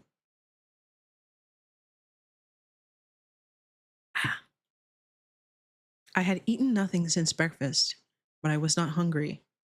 A wretched, half-starving creature who stood looking across the street at the lethal chamber noticed me and came up to tell me a tale of misery. I gave him money, I don't know why, and he went away without thanking me. An hour later, another outcast approached and whined his story. I had a blank bit of paper in my pocket, on which was traced the yellow sign, and handed it to him. He looked at it stupidly for a moment, and then, with an uncertain glance at me, folded it with what seemed to be exaggerated care, and placed it in his bosom. The electric lights were sparkling among the trees, and the new moon shone in the sky above the lethal chamber. It was tiresome waiting in the square. I wandered from the Marble Arch to the artillery stables and back again to the lotus fountain. The flowers and grass exhaled a fragrance which troubled me. The jet of the fountain played in the moonlight. and the musical splash of falling drops reminded me of the tinkle of chainmail in Hauberk's shop. But it was not so fascinating, and the dull sparkle of the moonlight on the water brought no such sensations of exquisite pleasure as when the sunshine played over the polished steel of the corselet on Hauberk's knee. I watched the bats darting and turning above the water plants in the fountain basin, but the rapid, jerky flight set my nerves on edge, and I went away again to walk aimlessly to and fro among the trees. The artillery stables were dark, but the cavalry barracks, the officers' windows, were brilliantly lighted, and the sally port was constantly filled with troopers in fatigue, carrying straw and harness and baskets filled with tin dishes. Twice the mounted sentry at the gate was changed while I wandered up and down the asphalt walk. I looked at my watch. It was nearly time. The light in the barracks went out one by one. The barred gate was closed, and every minute or two an officer passed in through the side wicket, leaving a rattle of accoutrements and a jingle of spurs in the night air. The square had become very silent. The last homeless loiterer had been driven away by the gray-coated park policeman. The car tracks along Wooster Street were deserted, and the only sound which broke the stillness was the stamping of the sentry horses and the ring of his saber against the saddle pommel. In the barracks, the officers' quarters were still lighted, and the military servants passed and repassed before the bay windows. 12 o'clock sounded from the new spire of St. Francis Xavier, and at the last stroke of the sad-toned bell, a figure passed through the wicket beside the portcullis, returned the salute of the sentry, and crossing the street, entered the square and advanced toward the Benedict apartment house. "Louis," I called. The man pivoted on his spurt heel and came straight to me. "Is that you, Hildred?" It appears that we have an ad. Make sure you stretch, make sure you hydrate. Actually, you know what? I'm gonna grab me a little bit of water. Just give me a quick second while you guys are stuck in ads, and you can just, I don't know, take a look real quick. You don't stretch. I'm gonna hydrate. I will cry. I know. Let me just take a quick second.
There we go.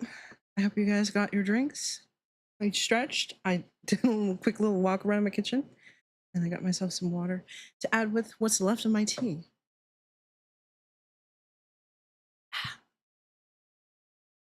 Very interesting. A lot of things are happening. This guy is crazy. He's definitively crazy. Yes, you are on time. I took his offered hand, and we strolled toward the lethal chamber. He rattled on and on about his wedding, and the graces of Constance, and the future prospects, calling my attention to his captain's shoulder straps and the triple gold arabesque on his sleeve and fatigue cap. I believe I listened as much as the music of his spurs and saber as I did to his boyish babble, and at last we stood under the elms of the 4th Street corner, as the square opposite of the lethal chamber. Then he laughed and asked me what I wanted with him. I motioned him to a seat on the bench under the electric light and sat down beside him. He looked at me curiously, with that same searching glance which I hate and fear so in doctors. I felt the insult of his look, but he did not know it, and I carefully concealed my feelings. "Well, old chap," he inquired, "what can I do you for?" I drew from my pocket the manuscript and notes of the Imperial Dynasty of America, and looking him in the eye, said, "I will tell you. On your word as a soldier, promise me to read this manuscript from beginning to end without asking me a question. Promise me to read these notes in the same way, and promise me to listen to what I have to tell later." "I promise, if you wish it," he said pleasantly. "Give me the paper, Hildred." He began to read, raising his eyebrow with a puzzled, whimsical air, which made me tremble with suppressed anger. As he advanced, his eyebrows contracted, and his lips seemed to form the word rubbish. Then he looked slightly bored, but apparently for my sake read, with an attempt at interest, which presently ceased to be an effort. He started when in the closely written pages he came to his own name, and when he came to mine, he lowered the paper and looked sharply at me for a moment. But he kept his word and resumed his reading. I let the half-formed question die on his lips, unanswered. When he came to the end and read the signature of Mr. Wilde, he folded the paper carefully and returned it to me. I handed him the notes, and he settled back, pushing his fatigue cap up to his forehead with a boyish gesture, which I remembered so well in school. I watched his face as he read, and when he finished, I took the notes with the manuscript and placed them in my pocket. Then I unfolded the scroll marked with the yellow sign. He saw the sign, but he did not seem to recognize it. I called his attention to it somewhat sharply. "Well," he said, "I see it. What is it?" "It is the yellow sign," I said angrily. "Oh, that's it, is it?" said Lewis, in that flattering voice which Dr. Archer used to employ with me, and would probably have employed again had I not settled his affair for him. I kept my rage down and answered as steadily as possible. "Listen, you have engaged your word?"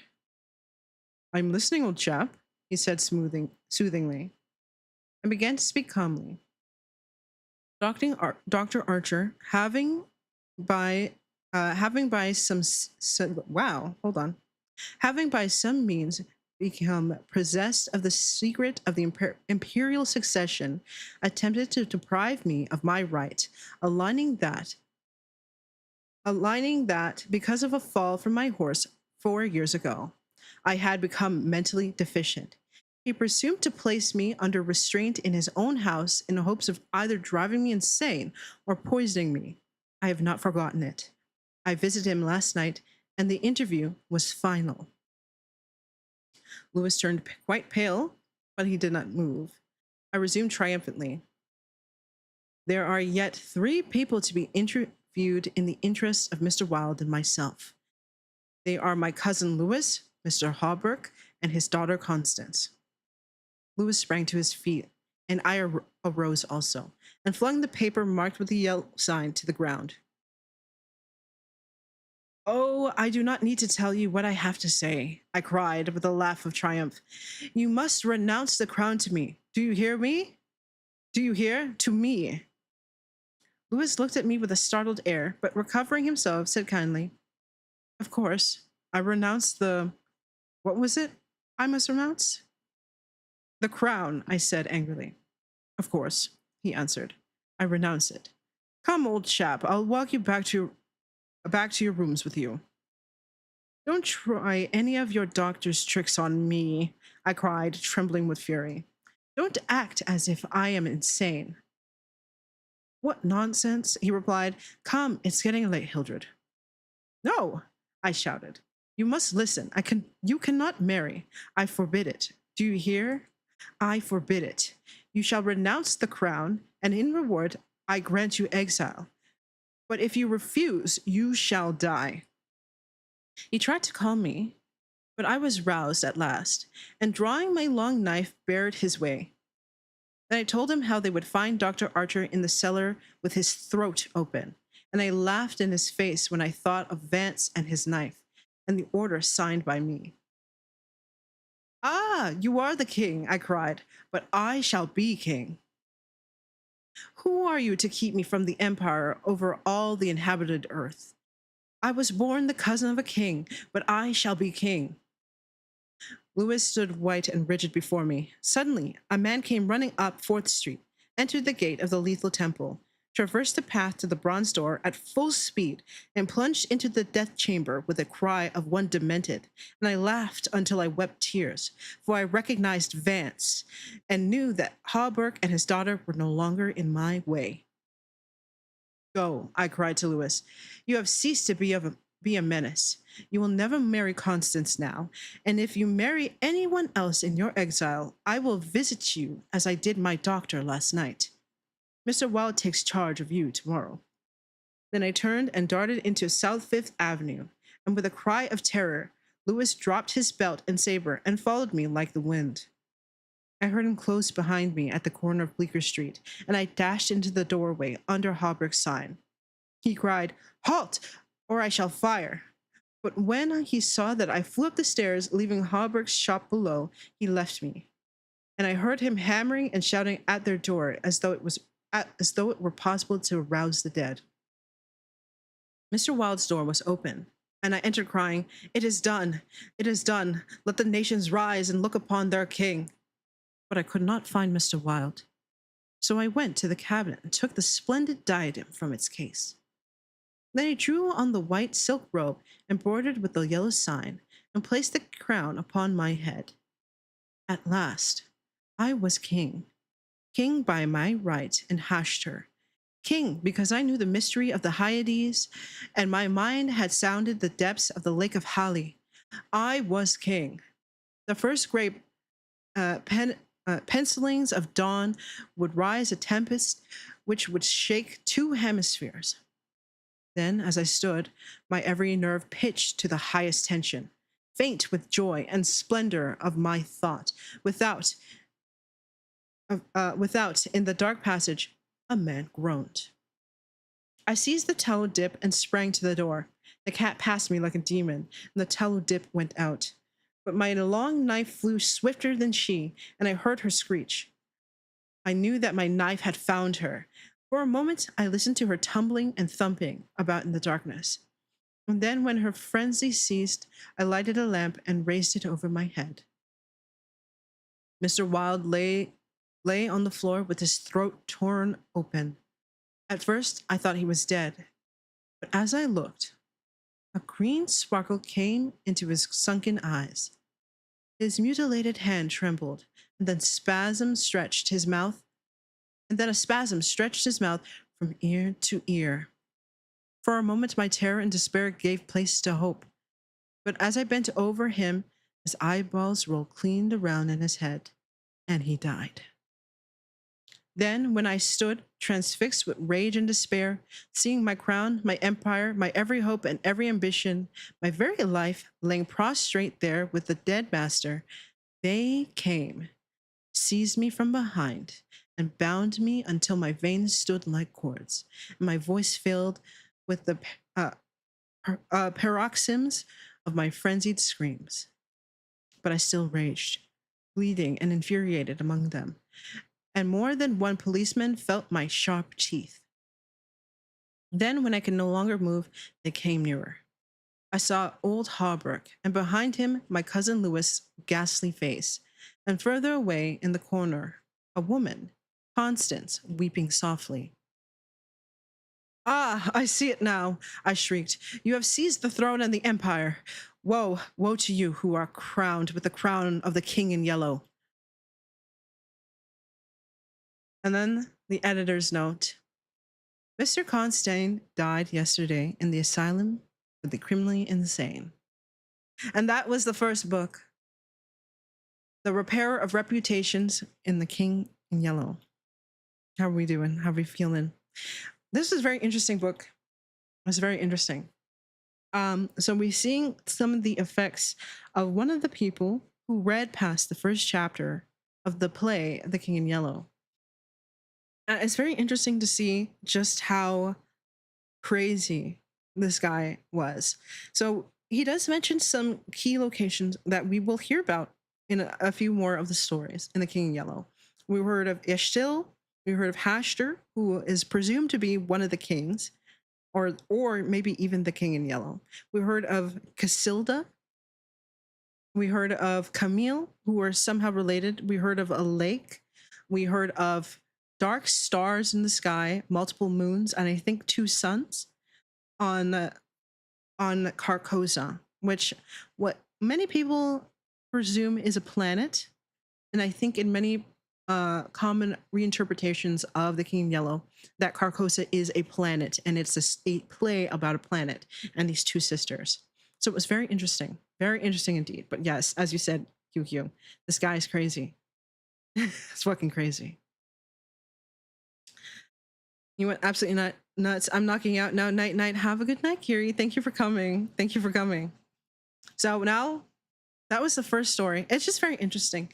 This universe and this future, quote unquote, future of 1920, where there is a death chamber, and we saw Vance throw himself in there. It was very interesting to see his reaction when he looked in the mirror and saw another face, and then only to presume that it was Lewis. What was it? There was a sign of yellow, and we do have, by Mr. Wilde, he does have what appears to be the ability of clairvoyance. So there is the question of, are they insane and making things up together? And he happens to be right about where the rare pauldron was, or were they correct and was there something else? Because there's something in the play that makes people go crazy. Interesting thought. Now, we shall do the next story. I think the only other story that we'll do today, maybe we'll decide to do another one at some other point, but I think we're going to do the next one. The Mask. I'm going to take a little sippy on my tea, which is like done. That was like literally a sip. But it's very interesting. If somebody wants a thorough breakdown of a lot of the plots in the story of The King in Yellow, which is a collection of short stories, I would highly recommend you see Flawed Peacock on YouTube. Flawed Peacock.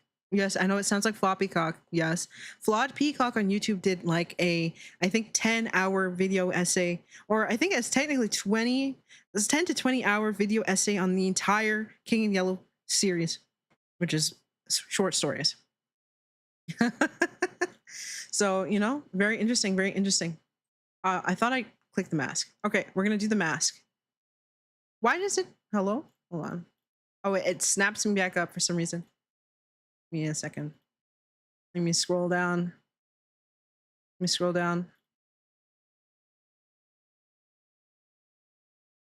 what we saw. That one. Sorry. Give me a second. The mask. Popping that cock, my fault. I know. He's, again, one of my favorite YouTubers of all time. It's absolutely look him up. The Mask. Now we're getting a little bit still of the first section of the play. Camilla, you, sir, should unmask. Stranger, indeed? Casilda, indeed, it is time. We all have laid aside disguise, but you? Stranger, I wear no mask. Camilla, terrified, aside to Casilda. No mask? No mask? The King in Yellow, Act 1, Scene 2. That's still Act 1. Although I knew nothing of chemistry, I listened fascinated. He picked up an Easter lily, which Genevieve had brought that morning from Notre Dame, and placed it into the basin. Instantly, the liquid lost its crystalline clearness. For a second, the lily was enveloped in a milk white foam, which disappeared, leaving the fluid opalescent. Changing the tints of orange and crimson played over the surface, and then what seemed to be a ray of pure sunlight struck through from the bottom where the lily was resting. At the same instant, he plunged his hand into the basin and drew out the flower. There is no danger, he explained. If you choose the right moment, the golden ray is a signal. He held the lily toward me, and I took it in my hand. It had turned to stone, to the purest marble. You see, he said, it is without flaw. What sculptor could reproduce it? The marble was white as snow, but in its depths, the veins of the lily were tinged with palish azure, and and a faint flush lingered deep in its heart. Don't ask me the reason of that, he smiled, noticing my wonder. I have no idea why the veins and heart are tinted, but they always are. Yesterday, I tried one of Genevieve's goldfish. There it is. The fish looked as if sculpted in marble, but if you held it to the light, the stone was beautifully veined with a faint blue, and from somewhere within came a rosy light from the tint which slumbers in, like the tint which slumbers in an opal. I looked into the basin. Once more, it seemed filled with the clearest crystal. If I should touch it now, I demanded. I don't know, he replied, but you had better not try. There is one thing I'm curious about, I said, and that is where the ray of sunlight comes from. It looked like a sunbeam, true enough, he said. I don't know. It always comes when I immerse any living thing. Perhaps, he continued smiling, perhaps it is the vital spark of the creature escaping to the source from whence it came. I saw he was mocking and threatened him with a mouse stick, but he only laughed and changed the subject. Stay till lunch, Genevieve will be here directly. I saw her going to early mass, I said, and she looked as fresh and sweet as that lily. Before you destroyed it. Do you think I destroyed it? Said Boris gravely. Destroyed, preserved, how can we tell? We sat in the corner of the studio near his unfinished group of the Fates. He leaned back on the sofa, twirling a sculptor's chisel and squinting at his work. By the way, he said, I've finished pointing up that old academic Aridine, and I suppose it will have to go to the salon. It's all I have ready this year, but after the success of the Madonna brought me, I feel ashamed to send a thing like that. The Madonna, an exquisite marble from which Genevieve had sat, had been the sensation of last year's salon. I looked at the Aridine. Aridine? I'll say Aridine.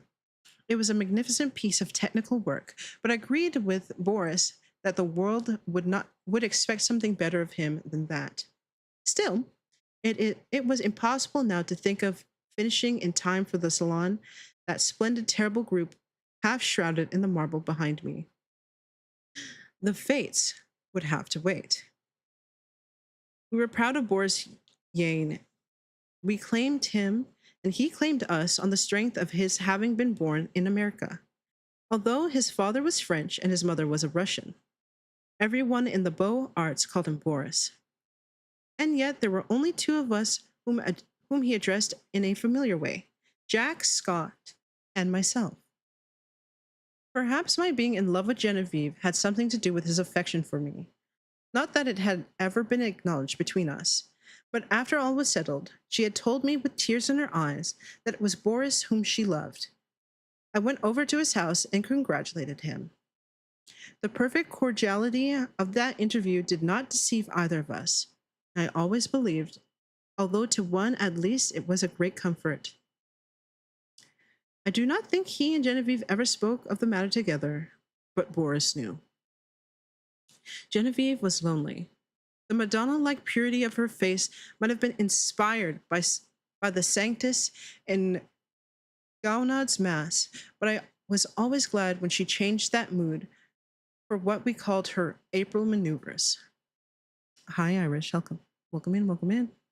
She was often as variable as April day. In the morning grave, dignified and sweet.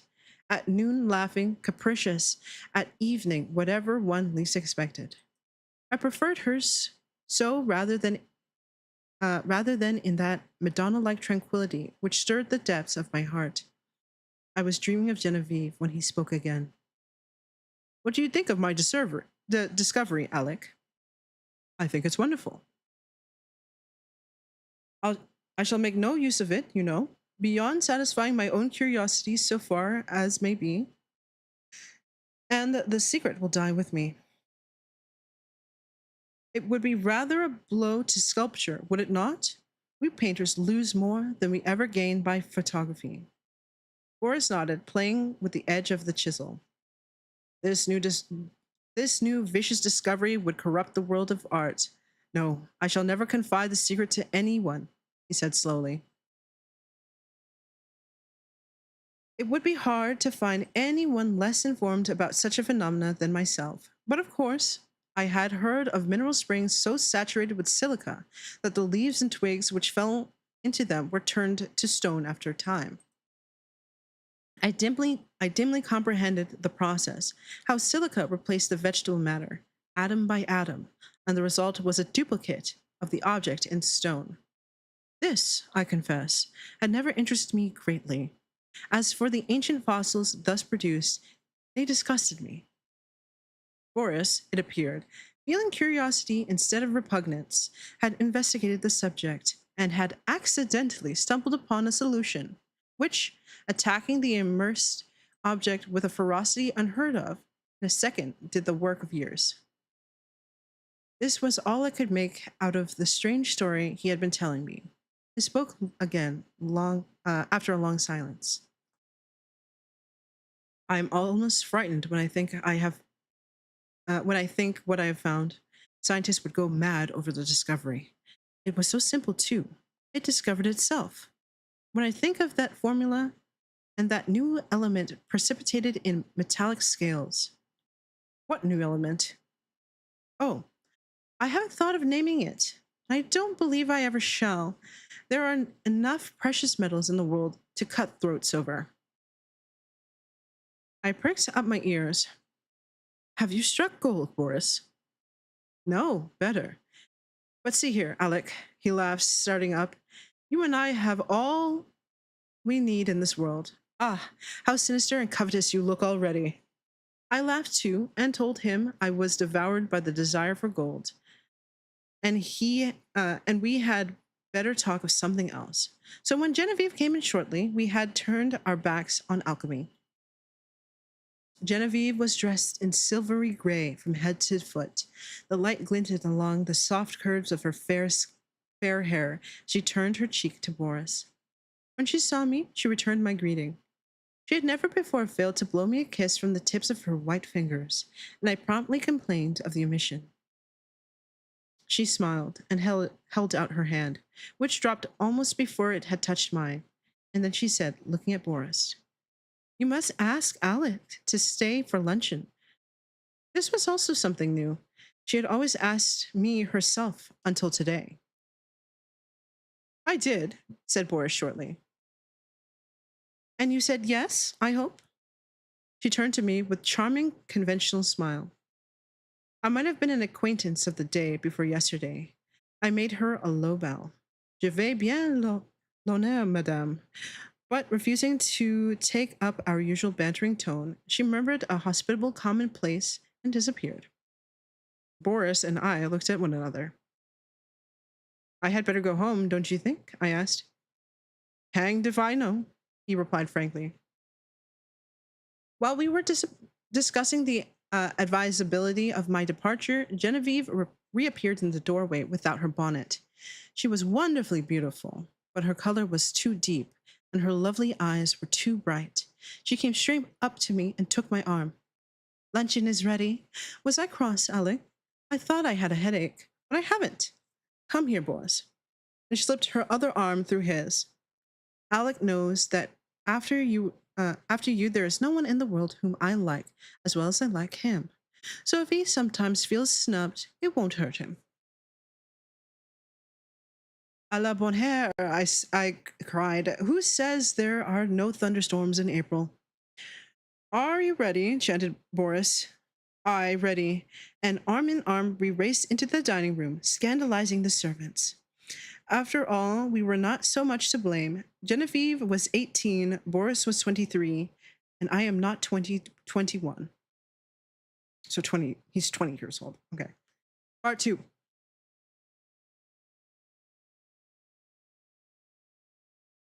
Some work that I was doing about this time on the decorations for Genevieve's boudoir kept me constantly at the quaint little hotel in the Rue Saint Cecile.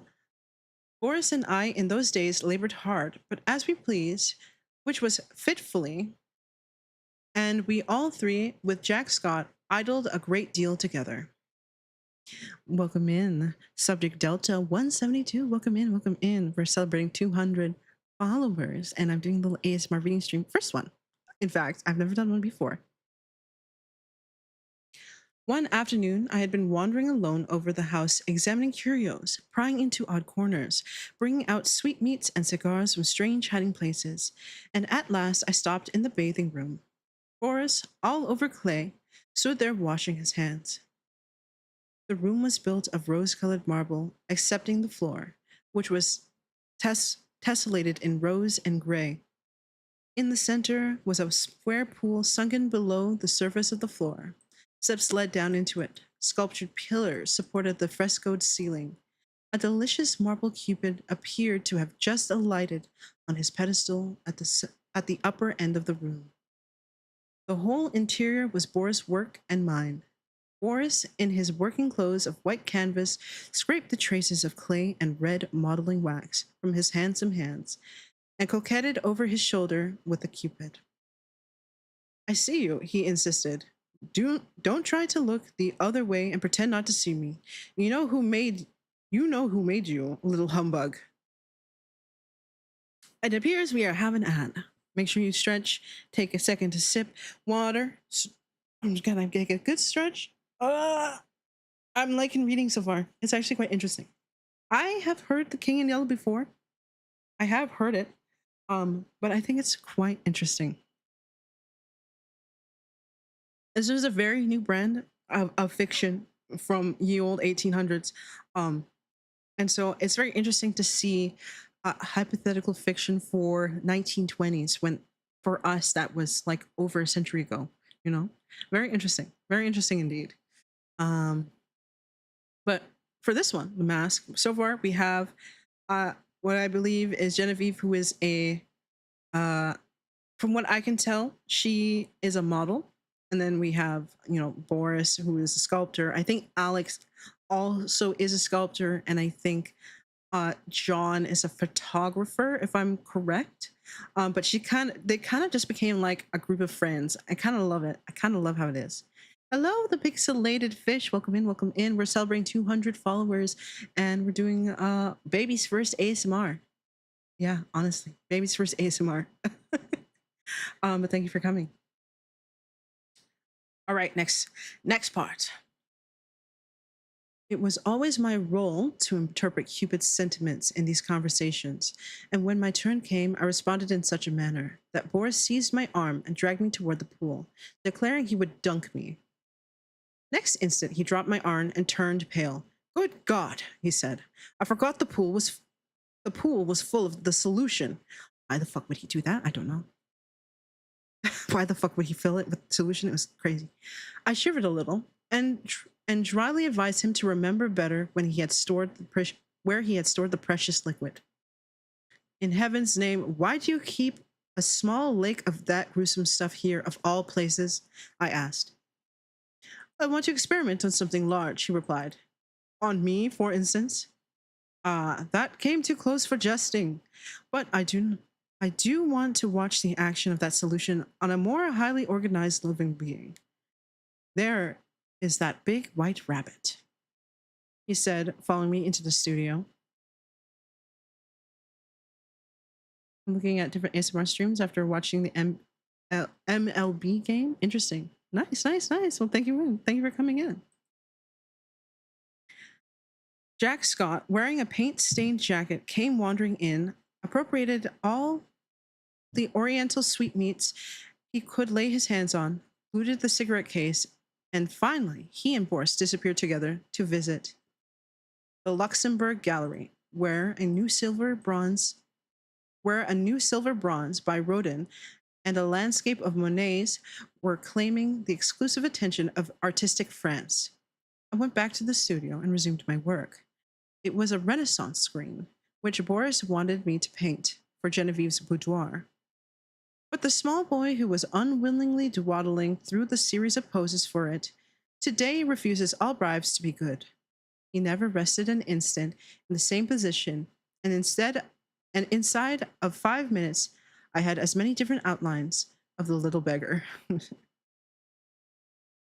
Are you posing or are you executing a song and dance, my friend? I inquired. Whatever monsieur pleases, he replied, with an angelic smile. Of course, I dismissed him for the day, and of course, I paid him for the full time, that being the way we spoil our models.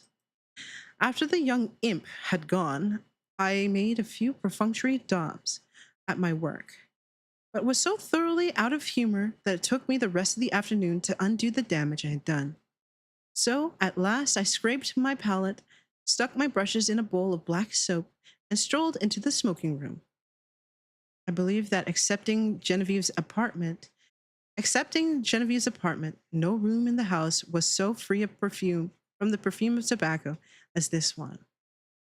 It was a queer chaos of odds and ends, hung with threadbare tapestry. A sweet-toned old spinet in good repair stood by the window.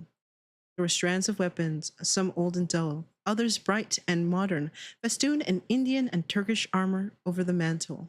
2 or 3 good pictures, and a pipe rack.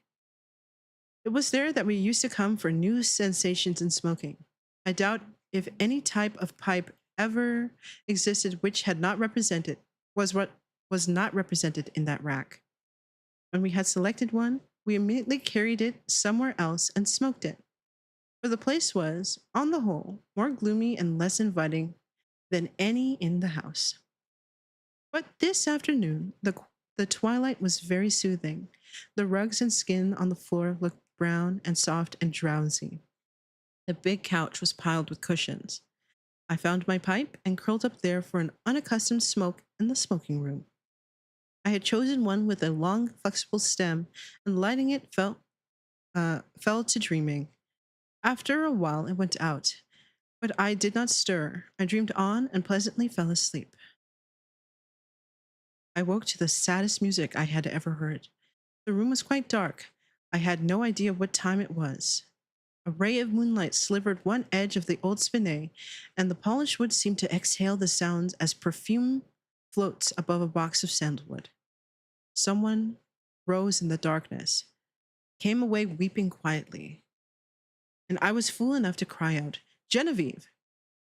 She dropped at my voice, and I had time to curse myself while I made a light and tried to raise her from the floor. She shrank away with a murmur of pain. She was very quiet and asked for Boris. I carried her to the divan and went to look for him, but he was not in the house and the servants were gone to bed. Perplexed and anxious, I hurried back to Genevieve. She lay where I had left her, looking very white. I can't find Boris nor any of the servants. Oh, sorry. I can't find Boris nor any of the servants, I said. I know, she answered faintly. Boris has gone to Ept with Mr. Scott. I did not remember when I sent you for him just now. But he can't get back in that case before tomorrow afternoon. And are you hurt? Did I frighten you into falling? What an awful fool I am. But I was only half awake. Boris thought you had gone home before dinner. Do please excuse us for letting you stay here all this time. I have had a long nap, I laughed, so sound that I did not know whether I was still asleep or not when I found myself staring at a figure that was moving toward me. Called out your name. Have you been trying the old spinning? You must have played very softly. I would tell 1,000 more lies worse than that one to see the look of relief that came into her face. She smiled adorably and said in her natural voice, Alec, I tripped on that wolf's head and I think my ankle is sprained. Please call Mary and then go home. I did as she bade me and left her there when the maid came. Part 3. Taking a sip of water.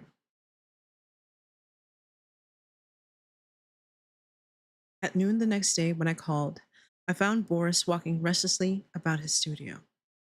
Genevieve is asleep now, he said. He told me. The sprain is nothing. But why should she have such a high fever? The doctor cannot account for it, or else he would not. He will not, he muttered. Genevieve has a fever, I asked. I should say so, and has actually been a little lightheaded at intervals at night. The idea. Gay little Genevieve without a care in the world. She keeps saying her heart's broken. She wants to die. My own heart stood still. Boris leaned against the door of his studio, looking down, his hands in his pockets, his kind, keen eyes clouded, a new line of trouble drawn over the mouth's good mark that made the smile. The maid had orders to summon him the instant Genevieve opened her eyes. We waited and waited, and Boris, growing restless, wandered about, fussing with modeling wax and red clay. Suddenly, he started for the next room. Come and see my rose-colored bath full of death, he cried. Is it dead? I asked, to humor his mood. You are not prepared to call it life, I suppose, he answered. As he spoke, he plucked a solitary goldfish, squirming, and twisted out of its globe. We'll send this one after the other, whatever that is, he said. There was feverish excitement in his voice. A dull weight of fever lay on my limbs and on my brain as I followed him to the fair crystal pool with its pink-tinted sides, and he dropped the creature in. Falling, its scales flashed with a hot orange gleam in its angry twistings and contortions. The moment it struck the liquid, it became rigid and sank heavily to the bottom. Then came the milky foam, the splendid hues radiating on the surface, and then the shaft of pure, serene light broke through from seemingly infinite depths. Boris plunged in his hand and drew out the exquisite marble thing, blue-veined, rose-tinted, and glistened with opalescent drops. Child's play, he muttered, and looked warily, longingly at me, as if I could answer such questions. But Jack Scott came in and entered into the game, as he called it, with ardor. Nothing would do but to try the experiment on the white rabbit then and there. I was willing that Boris should find distraction from his cares, but I hated to see the life go out of a warm, living creature, and I declined to be present. Picking up a book at random, I sat down in the studio to read. Alas, I found The King in Yellow. After a few moments, which seemed ages, I was putting it away with a nervous shudder when Boris and Jack came in, bringing their marble rabbit. At the same time, the bell rang above, and a cry came from the sick room. Boris was gone like a flash, and the moment he called, Jack, run for the doctor. Bring him back with you. Alec, come here. I went and stood at her door.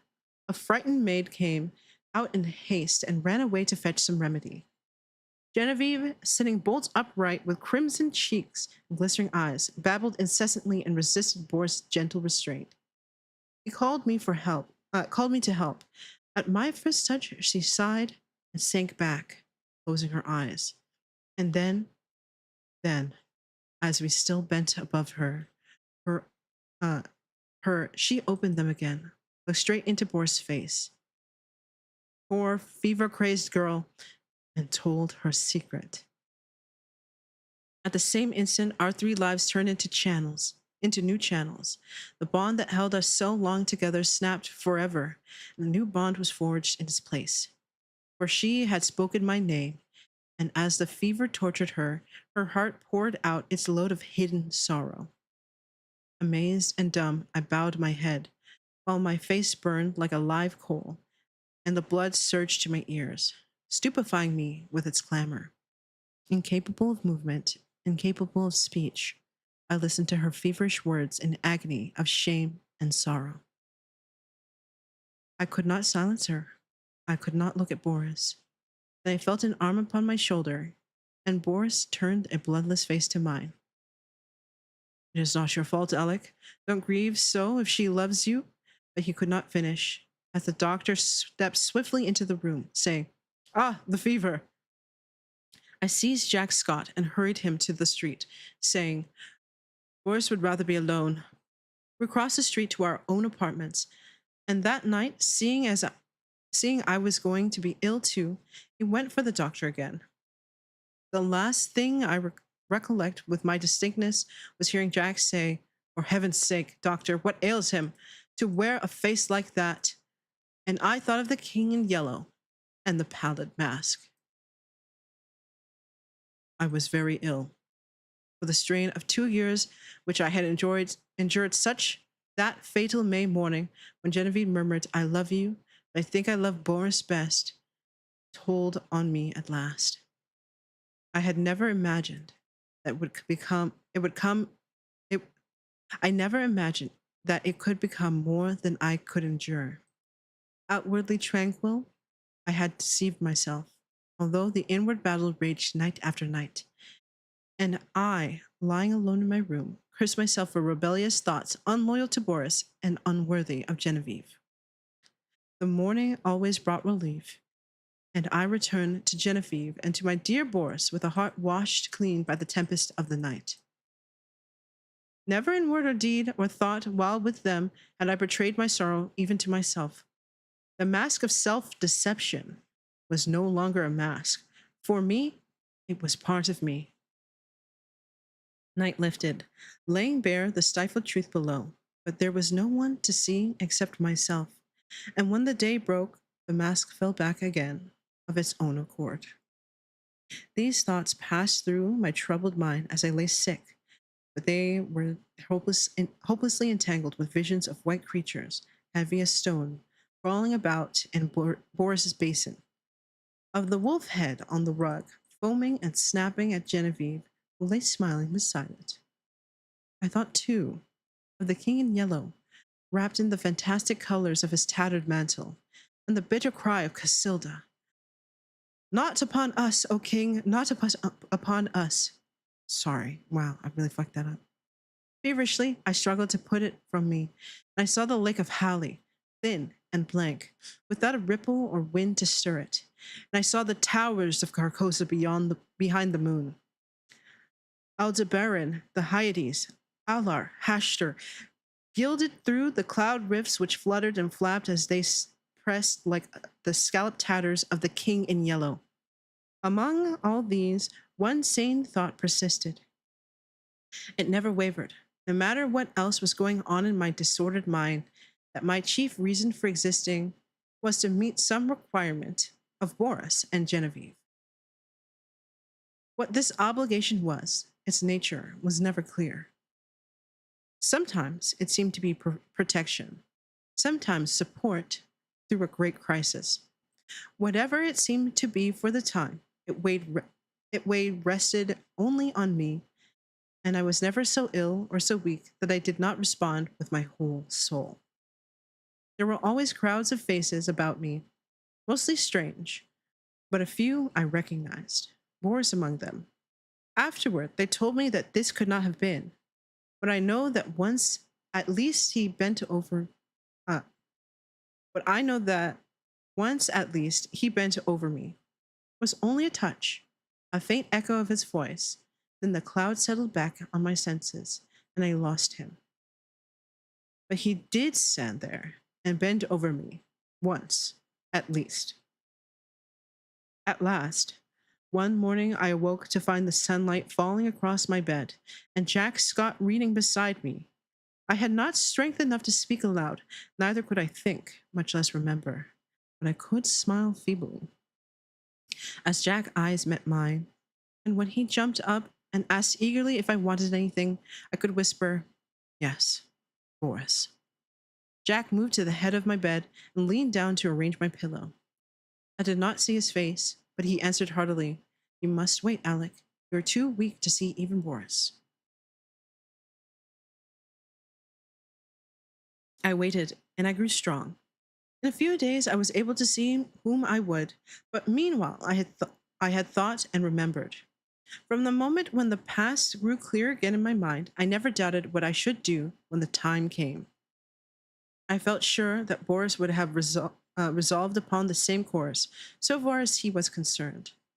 For as for what pertained to me alone, I knew he would see that also as I did. I no longer asked for anyone.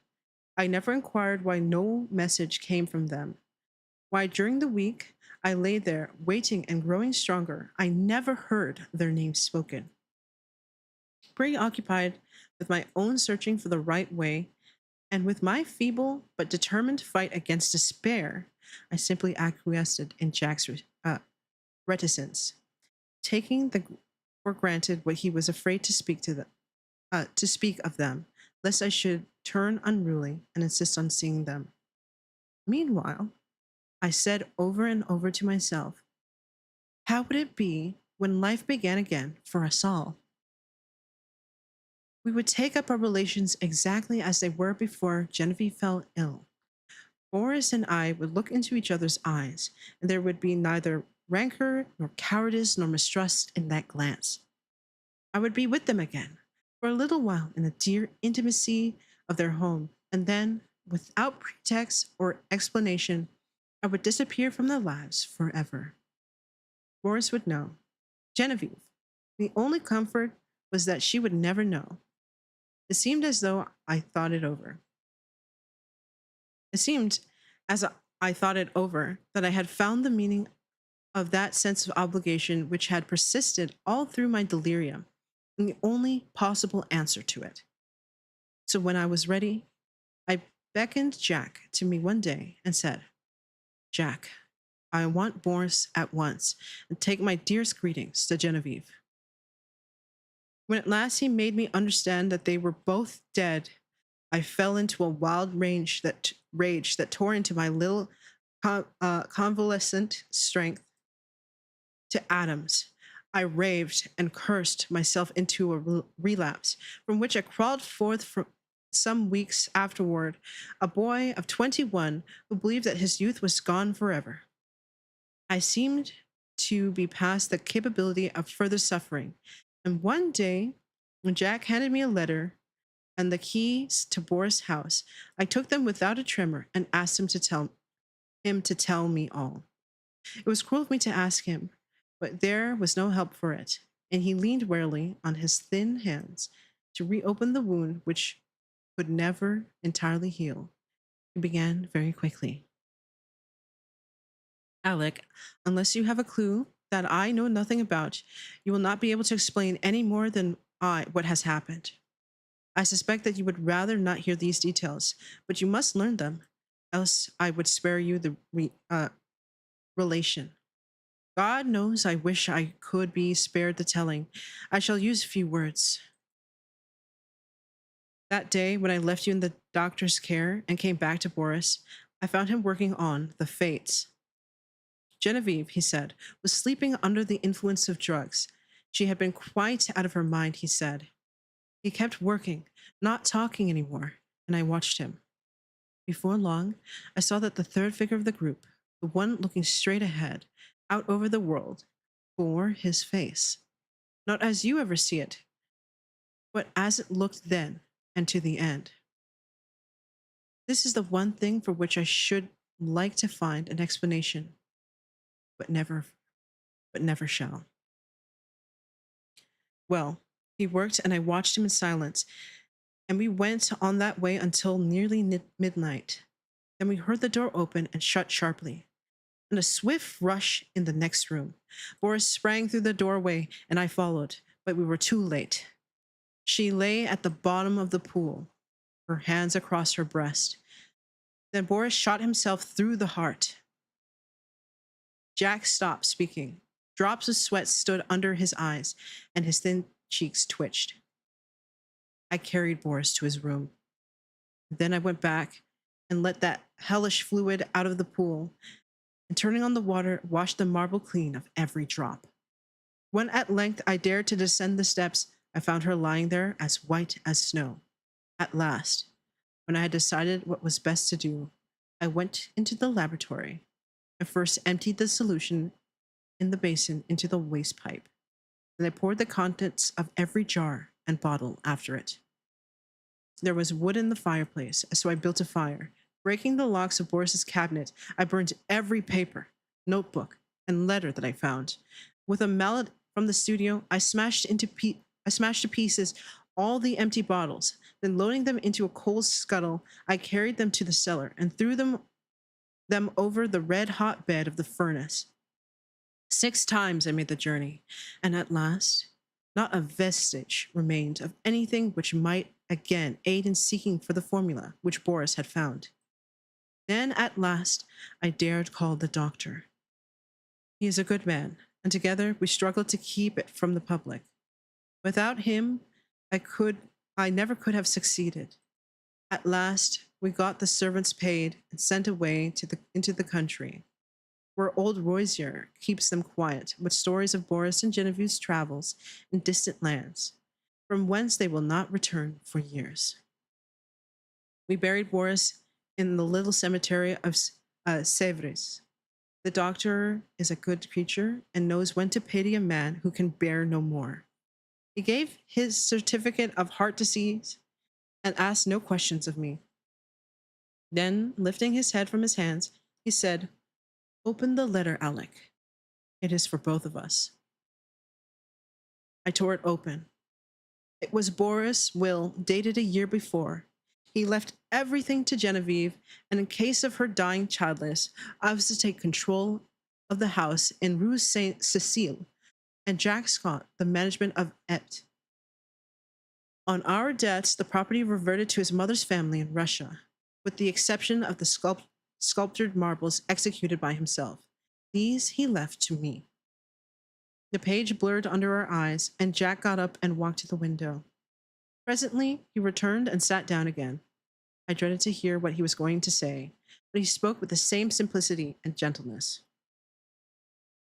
Genevieve lies before the Madonna in the marble room.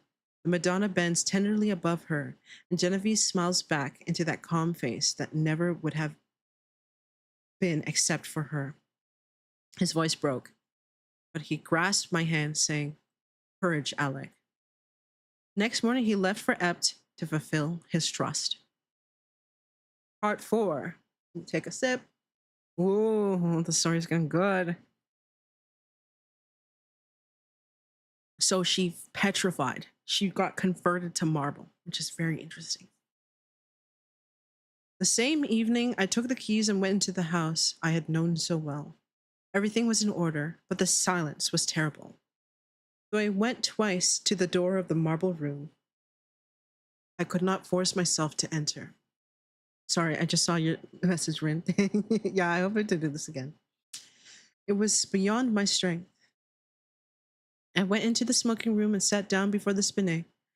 A small lace handkerchief lay on the keys, and I turned away, choking. It was pain. I could not stay.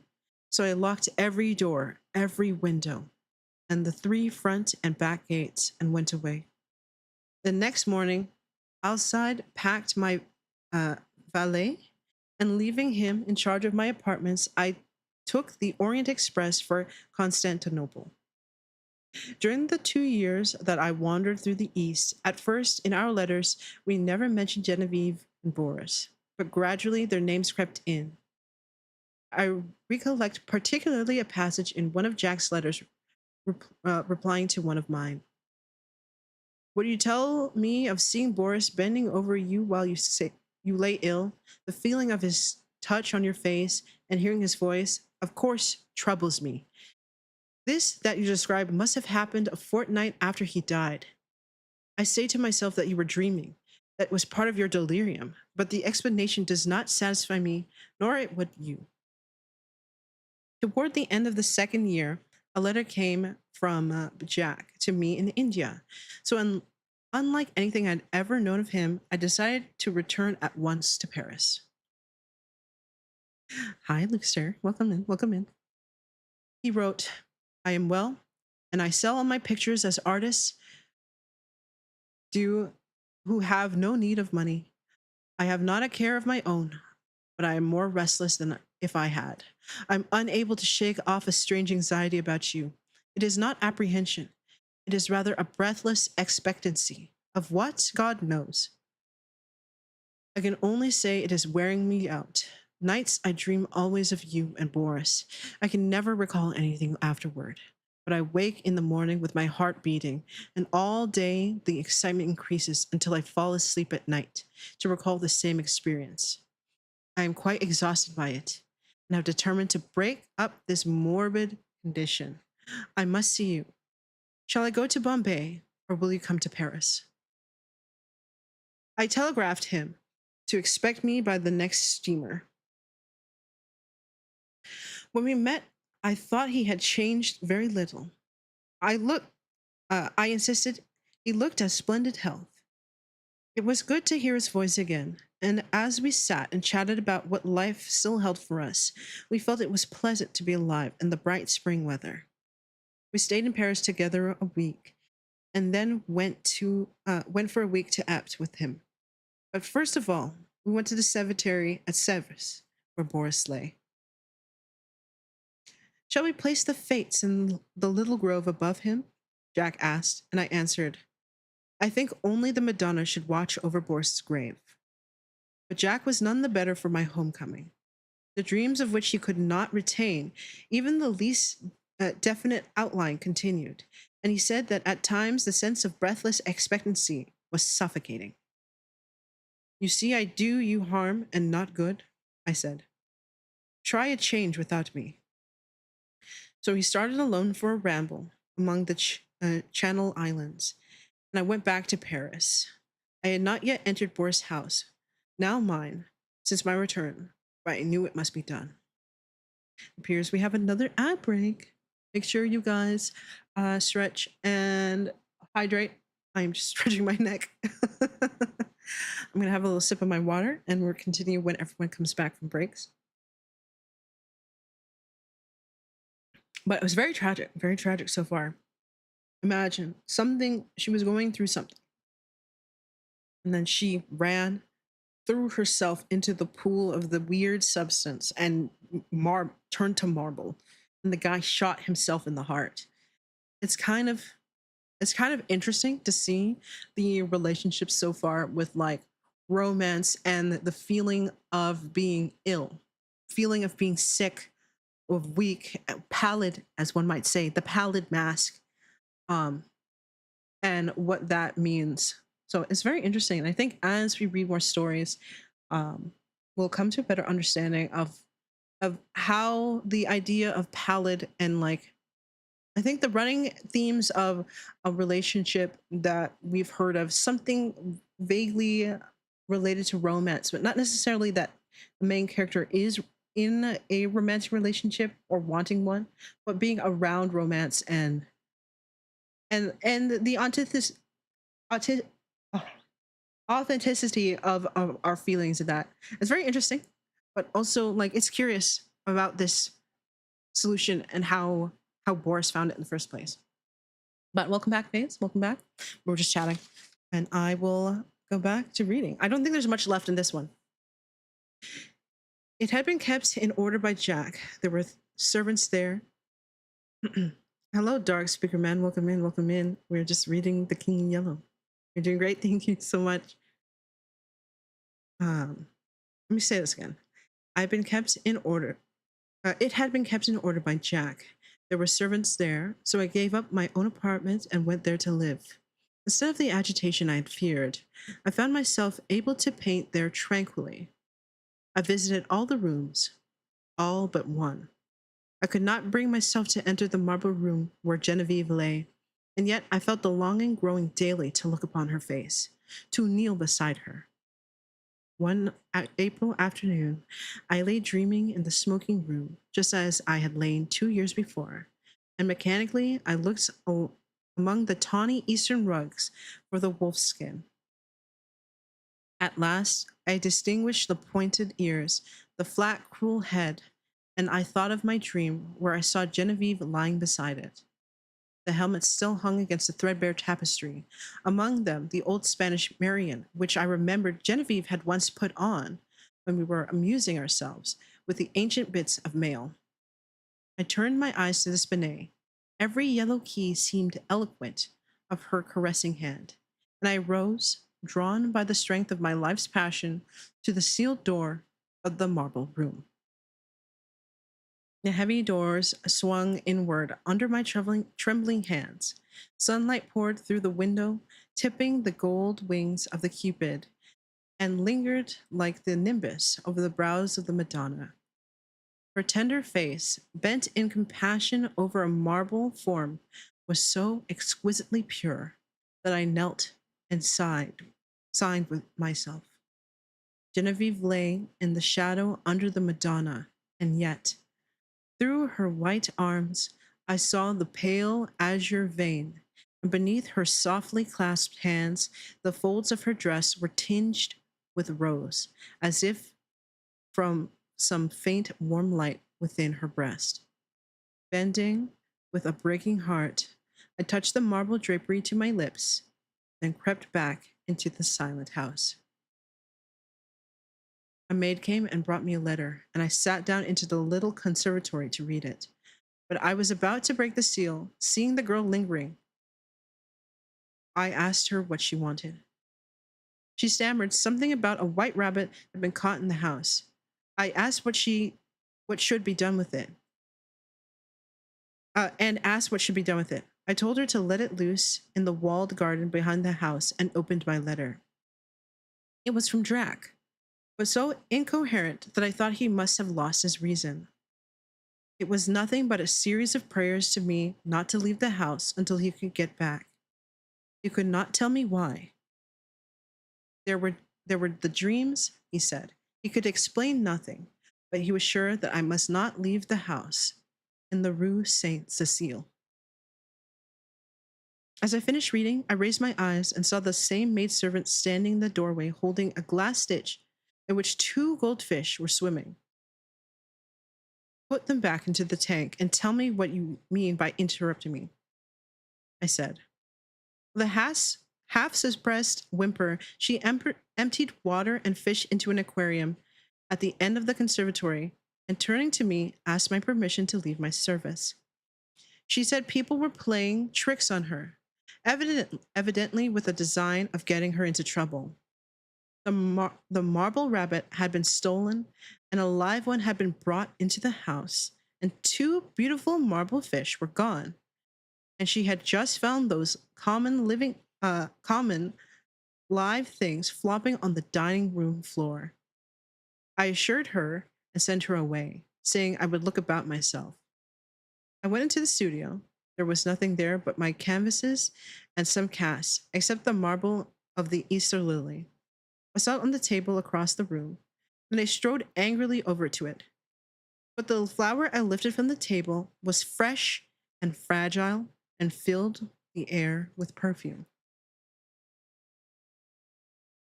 Then I suddenly comprehended and sprang through the hallway to the marble room.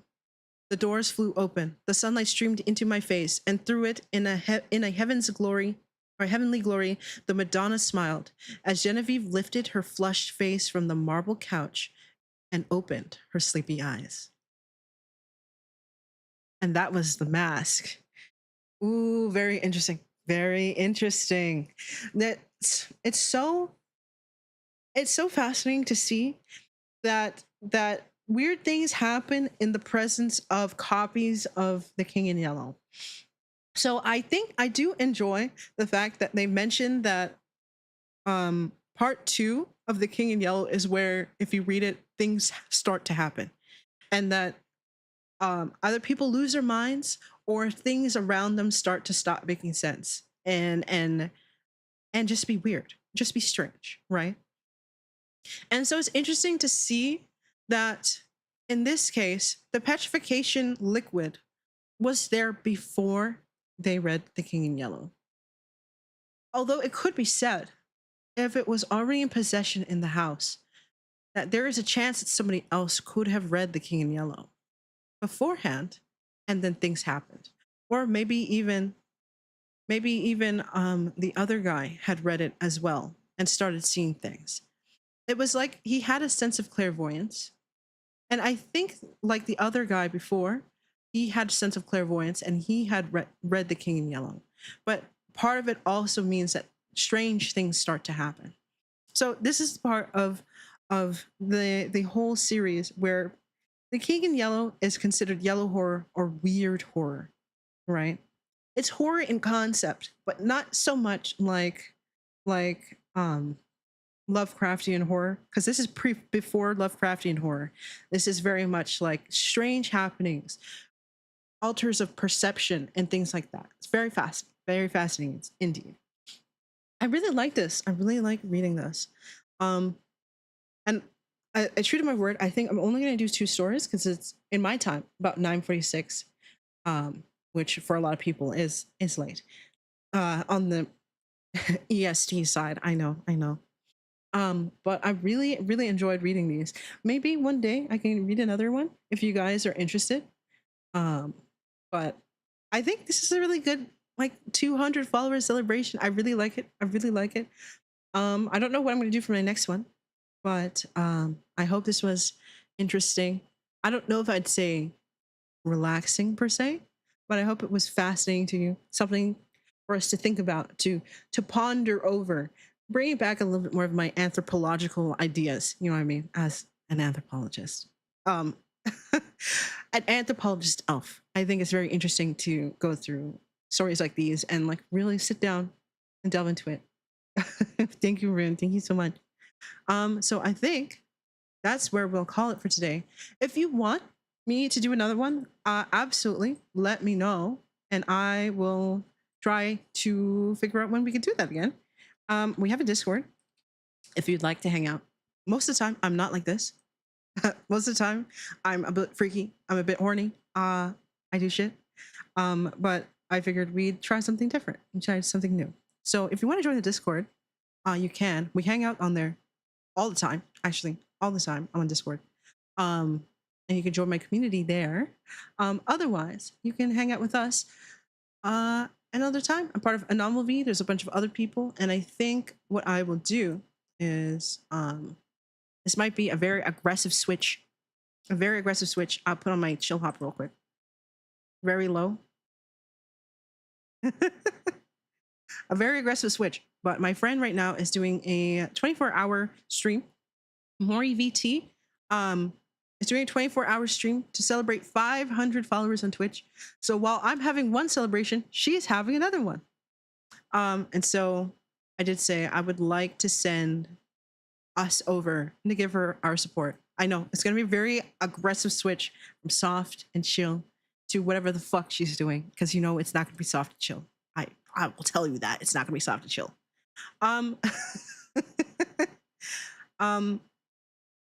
Schedule will come out tomorrow. Maybe before Big Walk or maybe after, we will see. But I will have the schedule out tomorrow or on Sunday, as per usual. Oh my god, Matt, thank you. Hi Matt, welcome back in. I don't know if you've been watching this whole time, but thanks for resubscribing. That's amazing. But we're going to be rating out to Mori. Let me see if I can find her.